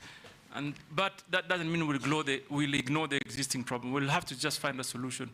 We will consult among ourselves and even other government entities. So, Mr. Speaker, Mishi talked about accreditation issue for our seafarers. I really don't think that should be an issue. What I can promise Honorable Mishi is that I, if approved, will embark urgently and immediately to see that we have a seamless process for our young people in Kenya who want to pursue seafaring as a job are facilitated. Government's job is to facilitate, and that we will do. I don't even think that is a policy issue. It's a matter that needs urgent action. And I know between Maritime Authority and Bandari Academy, we should be able to sort that out. So I give you my undertaking that that we will sort it out. There's really there cannot be a justification. If someone meets the threshold, they should be certified. And that's something we'll do quickly. Mr. Mheshimiwa Speaker, Mishi ameuliza swali na Kiswahili. Kwanza nataka kujua, sijui kwa nini alikuwa apologetic about it. Kiswahili ni lugha ya taifa. Sasa kulijibu ndio kizungumkuti. Unaweza kujibu kwa Kiswahili? Tutapambana. Mimi ni Mswahili. So, Mheshimiwa, but parliamentary standing orders require that since you started in English, you must go in English all through.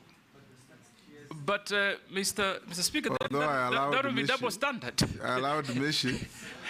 I'll give you also the same latitude to answer in Kiswahili. I know Honorable Mishi was playing to the gallery.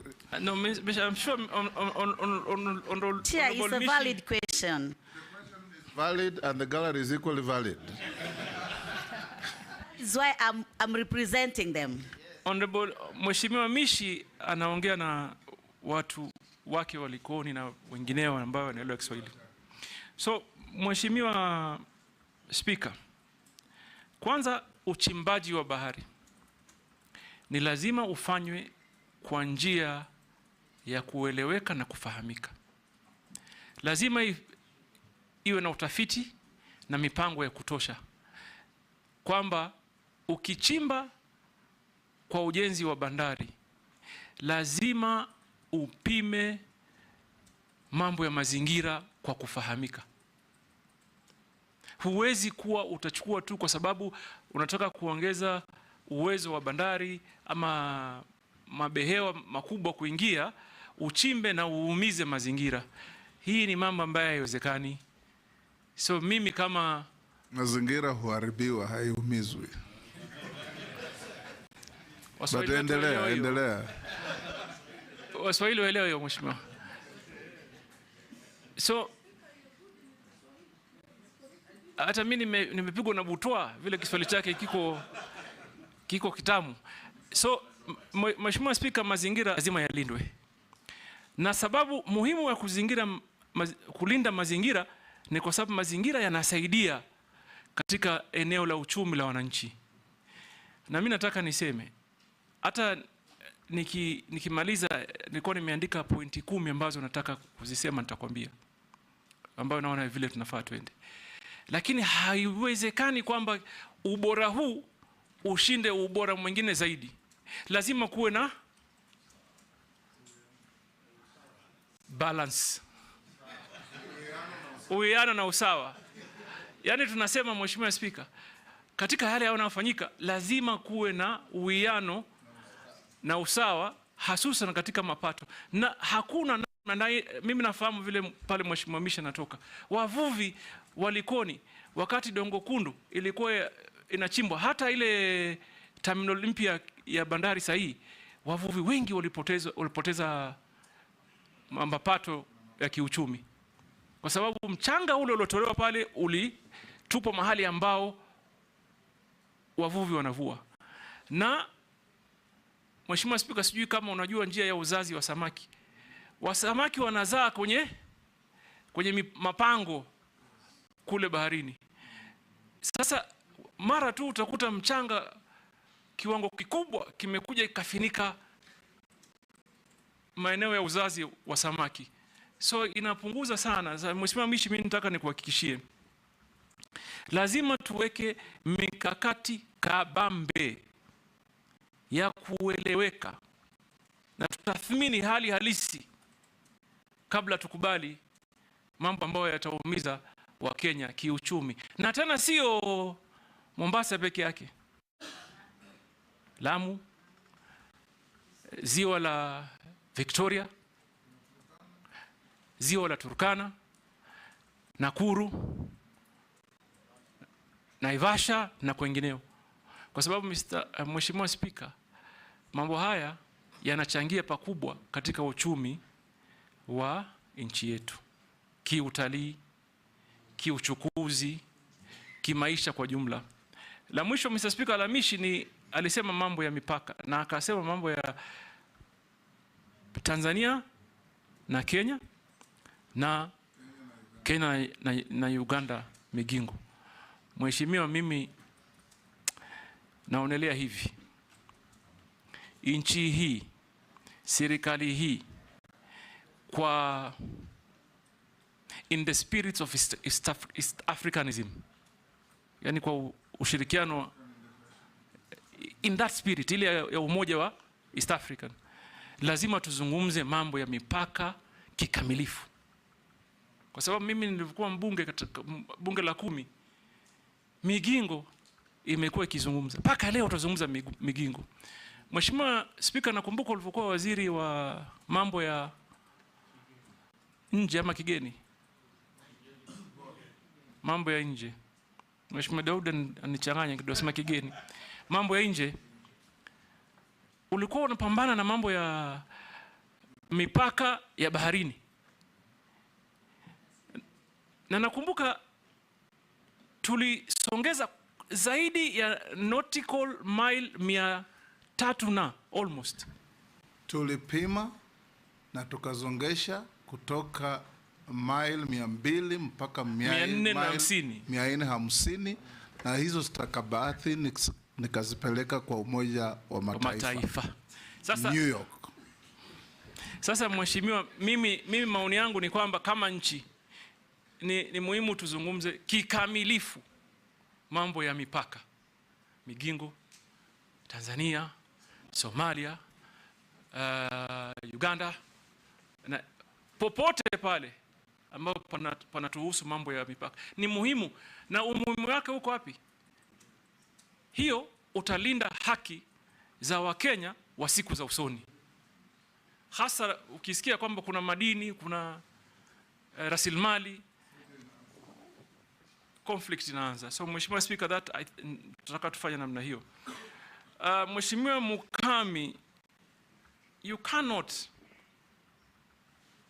if you are government or in government, you cannot ignore a sector that employs 140,000 Kenyans. You cannot. That requires us to quickly develop a strategy on how we will sustain them. Those are the people that probably are looking upon us to deliver help. So what do? We need to come up with an actionable strategy on cushioning them, training them, like I said earlier, and creating market for them. So I will work closely. First of all, I will go to them. Mr. Speaker, if this House approves me, the entire first month, I will listen. I will go to every area to listen to the views, to the challenges, and also probably they have and they identify and they know the areas of potential. So I will listen. Once I listen and gather actual data and information, we will develop together with this House a clear action plan to cushion and grow the numbers, because 140, in my opinion, hasn't met the potential. It can be greater than that. Mr. Speaker, Caleb Amisi asked on marine utilization, sustainability. Number one, I don't think we've even tapped the potential. We've just probably, it's just a scratch on the earth or on the surface. The potential in the maritime utilization is great, but there may be some predicament, Mr. Speaker. And at this point, I want to tell Honorable Caleb, we would work with you at the committee level, but also work with possibly the Attorney General, because we need to develop a clear legal strategy on how we can relook, for example, at the treaties and the conventions and and the licenses and the agreements that this country has gotten into. I say this why. Caleb, are you aware that the Kenyan coast is an important corridor for tuna, yellowfin tuna? It is. Are you also aware that our allocation for yellowfin tuna, our quota for yellowfin tuna is 3,000 tons, yet the EU has 76,000. So there are great legal issues, but we must get into them. And therefore, we may need to develop a strategy between this Honorable House, possibly the Attorney General, because there'll certainly be a lot of litigation issues. And therefore, if we do the strategy well, we should be able to address those issues and ensure that that what is for Kenya remain, what is for Kenyans remain for them. Finally, you asked me if I am going to be my friend, Caleb, I'm that one that you're looking for. Let me assure you, I'm an action man. Me, I don't like sitting on the desk 24 hours. I must be on the ground. I must understand what people are saying. I must engage them. So for me, I have a plan. This country needs to push mining to contribute more into the economy. This country needs to create employment to the young people. This country needs to involve the young people in decision making and ensure they participate in every process and they feel that this government is theirs. So that cannot be achieved sitting in some office somewhere. We have to be on the ground. So I assure you, I will hit the ground running. Yes, Mary. Go ahead, go ahead.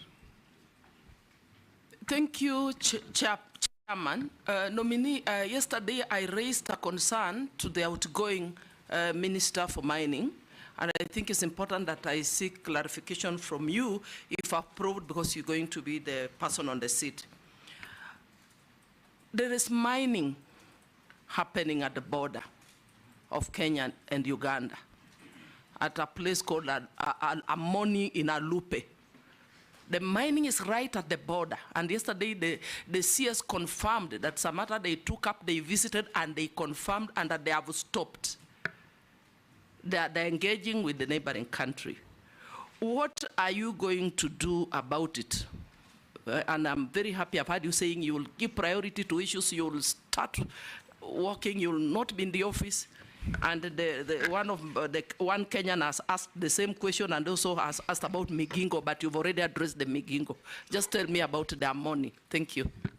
Mr. Speaker. Chairman, a rejoinder on the same, just that, a rejoinder.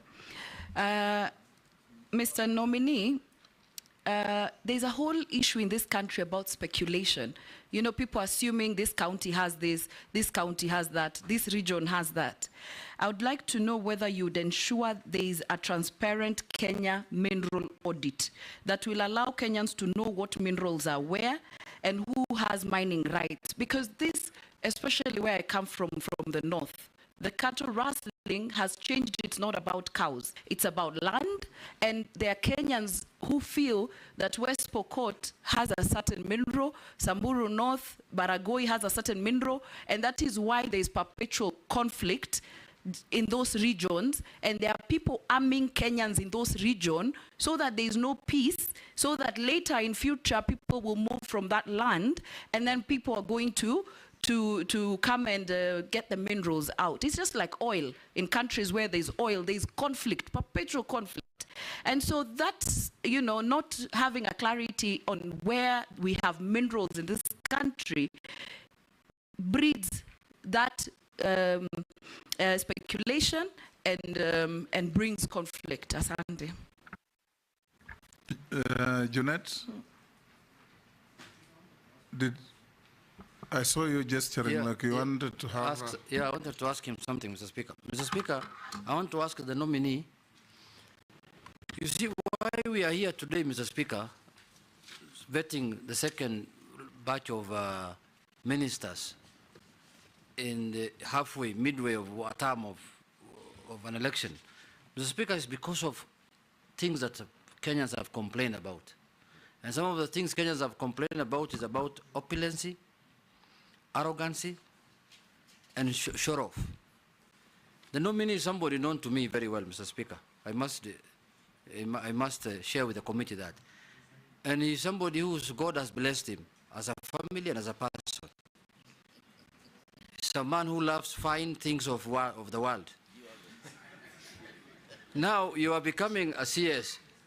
What are you going to do? God's blessings are not limited to people who love fine things of the world. Yes, but for him, that's how he has enjoyed it. Yes. That's what he has enjoyed. So now you are going to become a public servant at very high level. How are you going to define that line of your private life and your public life? Because Kenyans don't want any opulence at the level of the job that you are being interviewed for here. Thank you, Mr. May I? Kenyans are not against opulence, they are against show-offs. Show-offs, yes. Yes, show-offs. Yes. Yes, George. Thank you, Mr. Speaker. Mining research is not quite prominent in the country, but I'm now informed that some universities have actually started offering courses in mining, and they're doing lots and lots of research. My own university, THEREPORTERKE, is doing it. Confirm that if this committee, if the House approves you and confirms you, you will actually collaborate with the various universities in the country so that we have better research and better studies, including absorbing those who are studying mining, so that we have local experts. We don't have these foreigners coming from all over pretending to be the experts and cutting away our minerals. Running out of time, but Kosing? Mr. Speaker, just one Mr. Speaker, I forgot. Also about fishermen who are being arrested in Lake Victoria, going to Uganda by Ugandan government. What are you going to do about it? They are suffering. Last time, he has answered. He answered that. Kosing? I can bring mine later. Pardon? He will not come back? No, not. Pardon? It's not for him. Okay, it's not for him? Yes. Okay, fine. Honorable Speaker. Nominee, can I beseech members we stop here? Yes. We have 4 others waiting. If it's burning, Rahab, I'll give you. If you're asking about your question, it was answered when you are out. It's not about my question. I was just asking about the gender imbalancing in the fishing industry. What he'll do so that women can be involved. He said that thousands of women handling fish when it lands on the beaches. I thought? Yes. Pardon?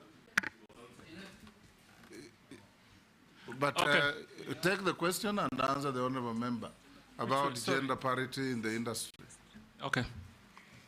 So, Mr. Speaker, the first issue was by Honorable Mesa on some mining that around the border area that is contested.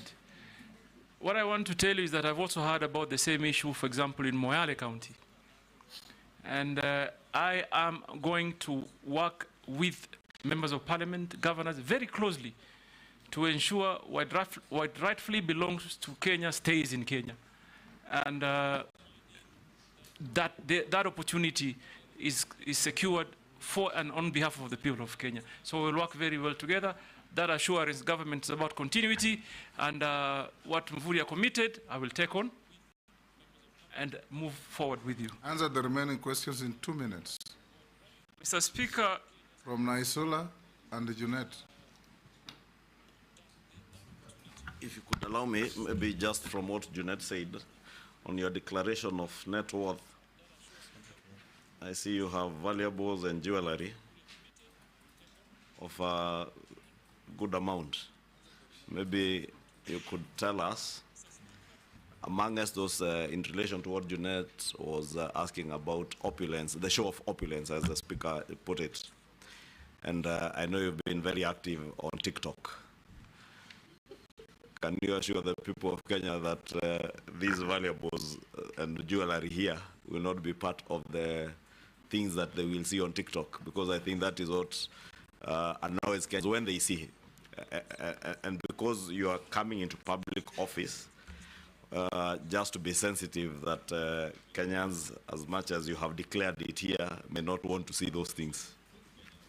Mr. Speaker, I think what my brother Kimani Ichung'wah is trying to say is referring to what they will see. I'm actually focused on what they've already seen, because it's been there. But what I want to assure this honorable committee, I appreciate certain factors of life. And you must have a balance. You must have a balance. When you're serving the people, you must, first of all, make them feel comfortable. You must make them feel you're one of them. So opulence for me, no. When I'm working, I'm working. When I'm enjoying myself in my own setup at home, that's fine, that's another story. But when I'm going to the Kenyan people, my dedication is to work for them. And my experience, Mr. Speaker, tells it. I have, thank God, been elected 3 times. 3 times. And I thank God also, for example, you asked of the valuables, jewelries. Largely, I'm talking about watches. And I've been wearing even before I became Member of Parliament, long before. But I know how to balance. I don't have to wear it so I can show off. For what? What value will it give to anybody? So I enjoy wearing it. Even this morning I was debating, should I wear a watch? Shall I not? Really, and it was a big debate there at home. I said, nitaficha tu kwa hii. I don't have to show it off. I'm sure it is only now you are realizing I was wearing a watch. So show off for me there's no way I'm going to show off, Mr. Speaker. That I can assure you. Mr. Mheshimiwa Naisula. Sorry, Mr. Speaker. On the question of Mheshimiwa Naisula, on matters speculation, that must be addressed, and urgently, because it denies Kenya an opportunity. You largely touched on it. Yes, but I want to talk about one important thing, and I see a great opportunity. I think Mheshimiwa Waigara, you asked on Murigara. Sorry. Murugara. Murigara, George, Sir George, on your question on training for mining, how do we achieve, for example, how do we attain 10% contribution GDP? We must do what other countries did, train our people. There's also an opportunity. If you went to some countries, you will see a mining bank, a bank that focuses only on mining. Yes. So for us to achieve all that, real work must be done, and I want to assure you, it begins with capacity building. We must train the people. So, Mr. Speaker, on Junet, it's again opulence and show off banner. I don't need to show off. What you have, you have. What you don't, you don't. And you should be cautious of others. You should be cautious of others. We should end there. Showing off actually is a sign of inferiority complex. But I wanted to end with the one comment on Junior. I heard him yesterday say something. I heard him say that being rich is not a crime. And also I heard him say, I don't know whether Kimani Ichung'wah shared his audited account. I heard him say Kimani Ichung'wah is worth 5 billion shillings. So, brother... Kimani contested that he had understated that's what I heard yesterday. Yes. I mean, I saw it on TV somewhere. So I end here, Mr. Speaker. So I had a formal, like a point plan, Mr. Speaker. But Speaker, you must tell the nominee, just like him, I don't show off. In fact, nobody can tell that you are worth anything.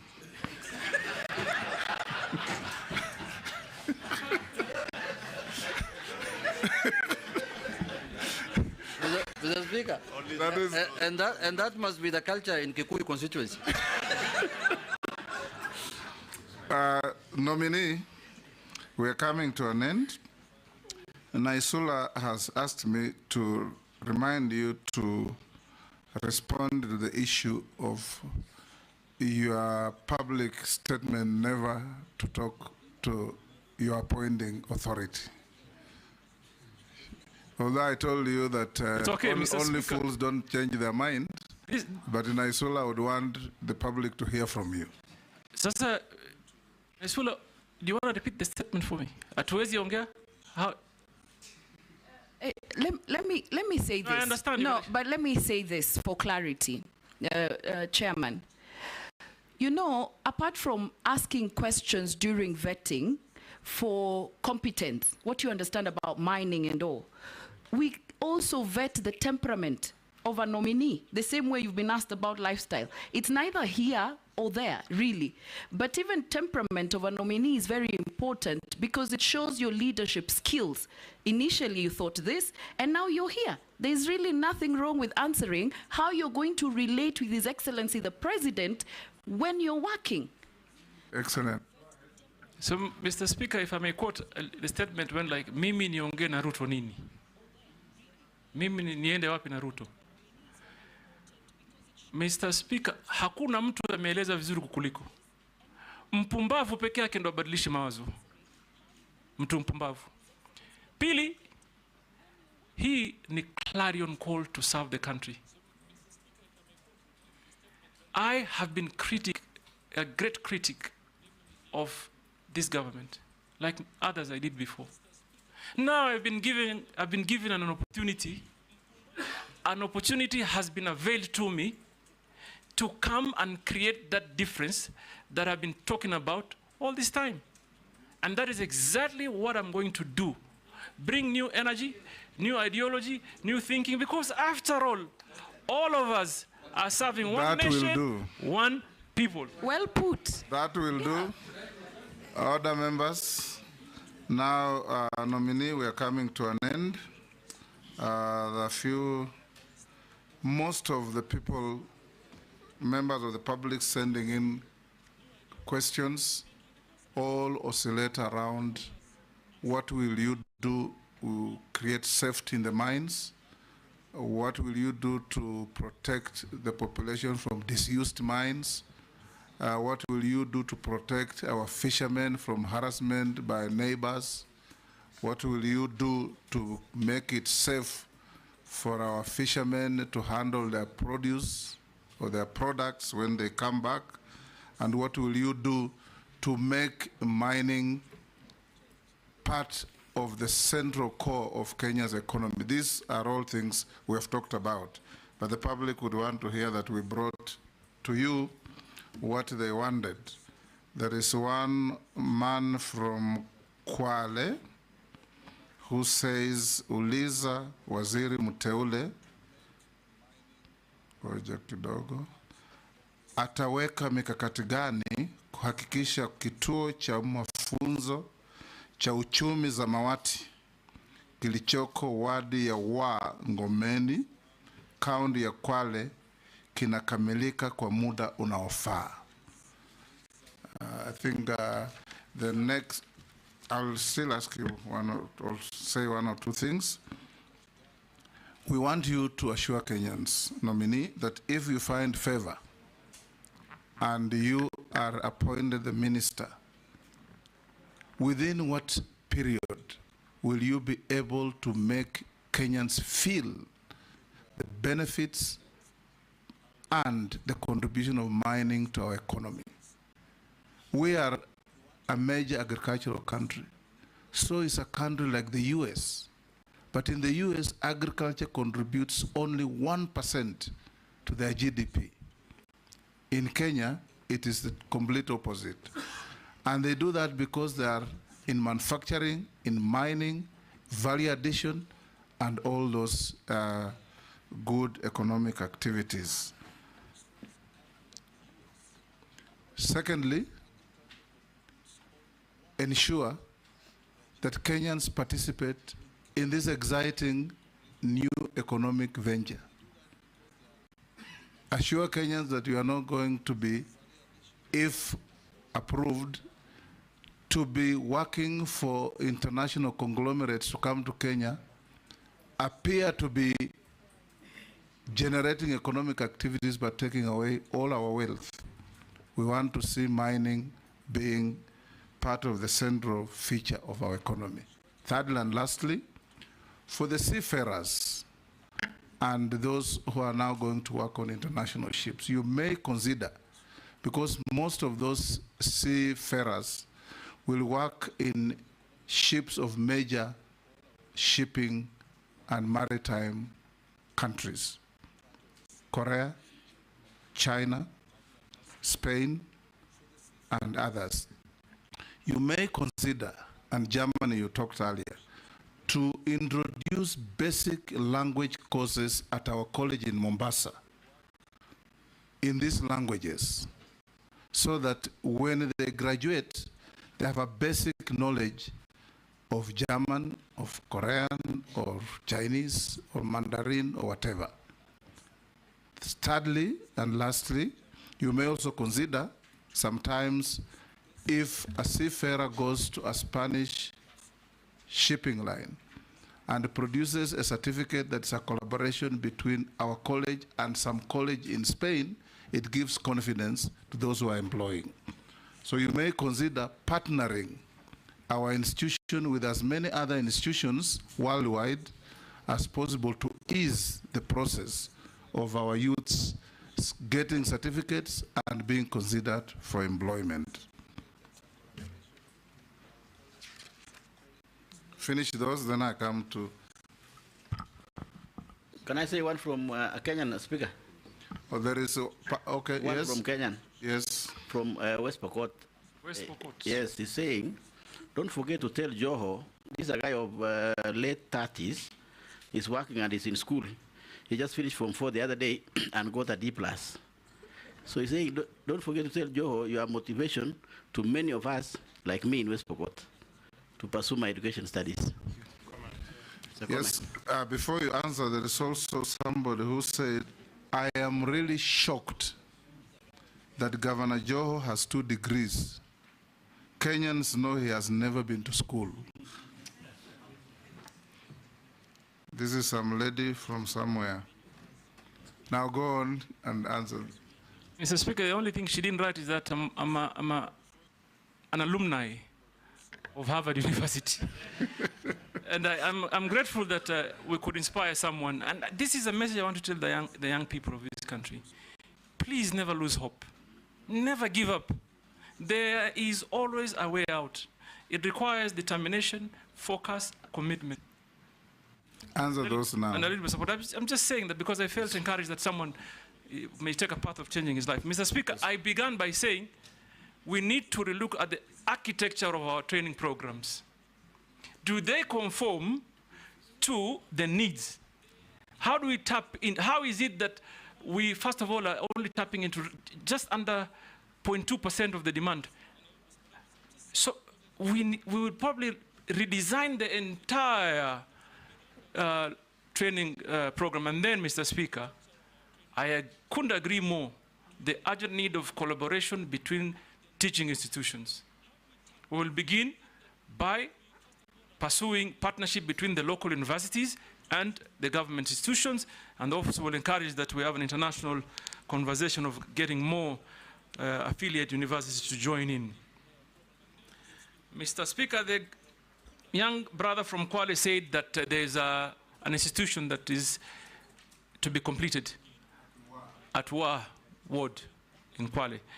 I have been to Wa in Ngomeni I know Ngomeni well. I've been there, and I want to assure him that I will go. For me, I will visit them, and I'll make sure that the projects that have begun come to a conclusion. And then, Mr. Speaker, we talked about what else? Kenyans participating in mining. Mr. Speaker, let me just say this.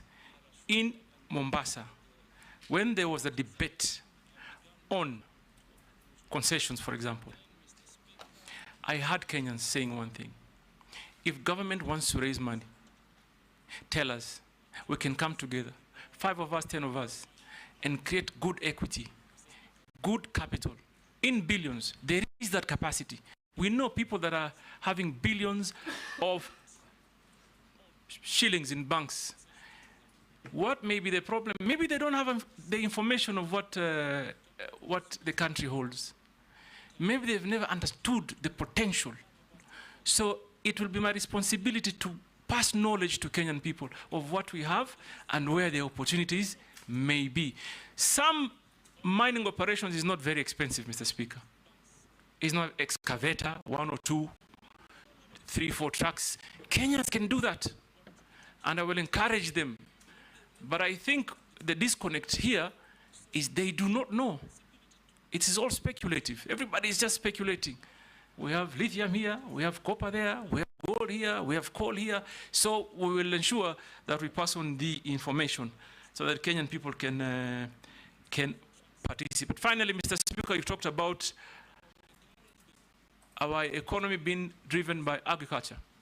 Let me assure you, if approved, the journey we will embark on immediately is to turn that around so that agriculture grows, mining either catches up or surpasses even agriculture. It is there in other countries. So you can't depend on one sector for, we have depended really on agriculture for far too long. It's time we diversify. I thank you. Mr. Speaker, I was going to answer something in a... We'll get there. Of the many nominee memoranda we received, you answered all of them adequately except these two. A nominee, a Kenyan by the name Vincent Kipkurui-Sang. I mentioned the name because it's part of the documentation. The nominee's family farm has been implicated in shillings 5.9 billion grain facility case at Mombasa port. That one you didn't respond to. So if you have a response so that we complete the record. And the next one is there is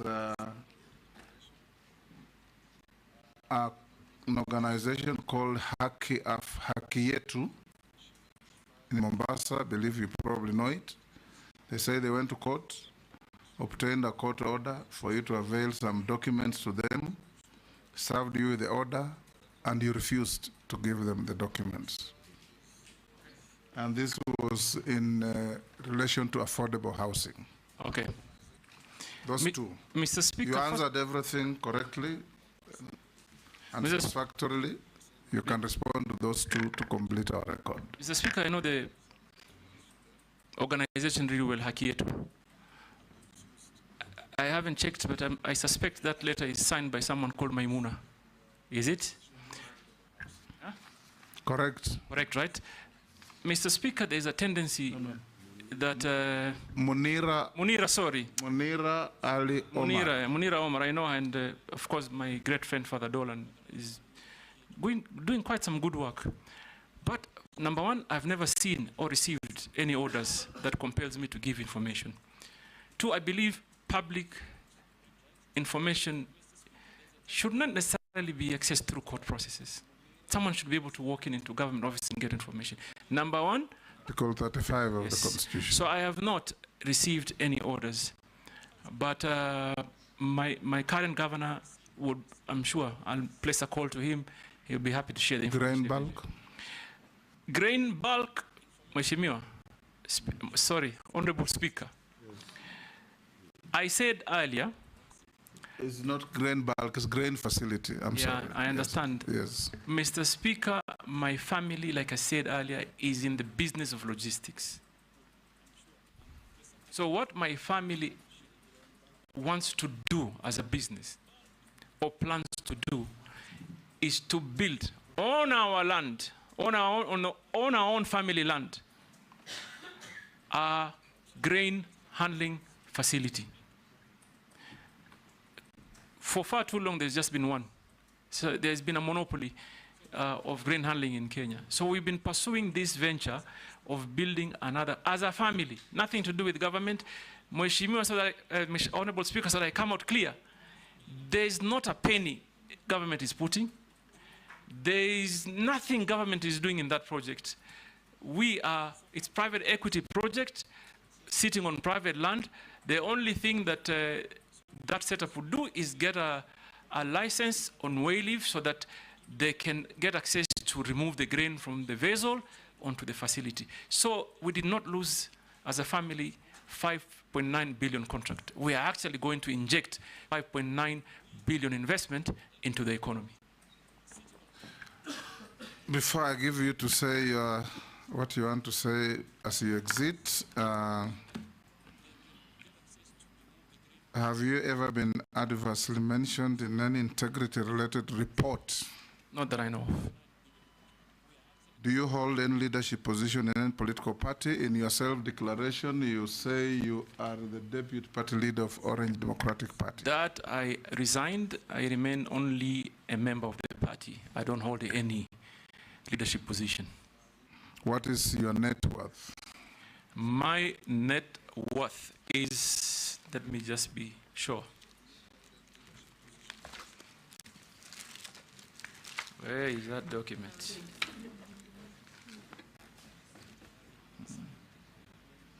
Where is it?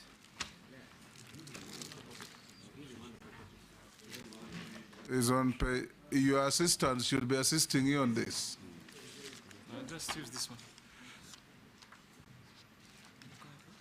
I found it. Okay.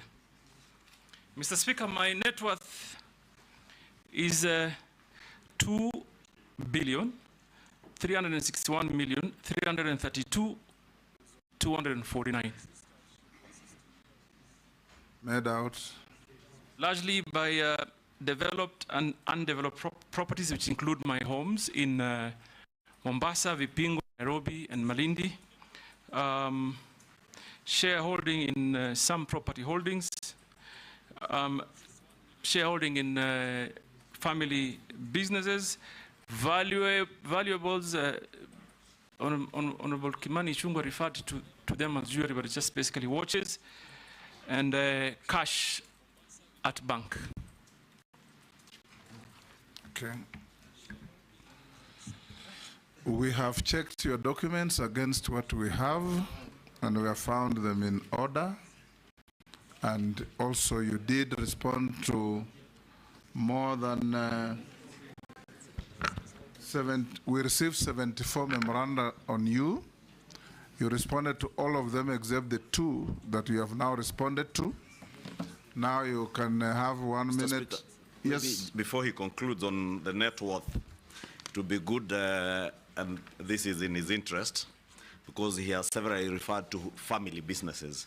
This net worth is Ali Hassan Joho, not the family. This is just my shares. Families definitely much more. I wish it was my own wealth. For a moment, Mr. Speaker, I wish it was my wealth, but that is now my share. Yes, so go ahead and say what you wanted to say so that we go to the next nominee. Mr. Speaker, while I was preparing myself, I came with an idea of developing a 10-point plan that I think would be useful to enhance how we can quickly grow this industry, because it is a powerful industry in our economy that is untapped, and employment. So I came, number 1, complete digitization of the ministry processes. Number 2, stakeholders' involvement and public participation. Number 3, blue economy regulatory framework. Number 4, an urgent review of the Mining Act to conform into the demands of the moment and secure Kenyans. Number 5, enhanced community development agreements. Number 6, international maritime organizations representation, capacity building for deep sea fishing. Number 8, improved licensing processes. Number 9, sustainability standards and certification. And finally, encouraging public-private participation. I thank you. Those are your KPIs, key performance indicators. And I thought I should share them.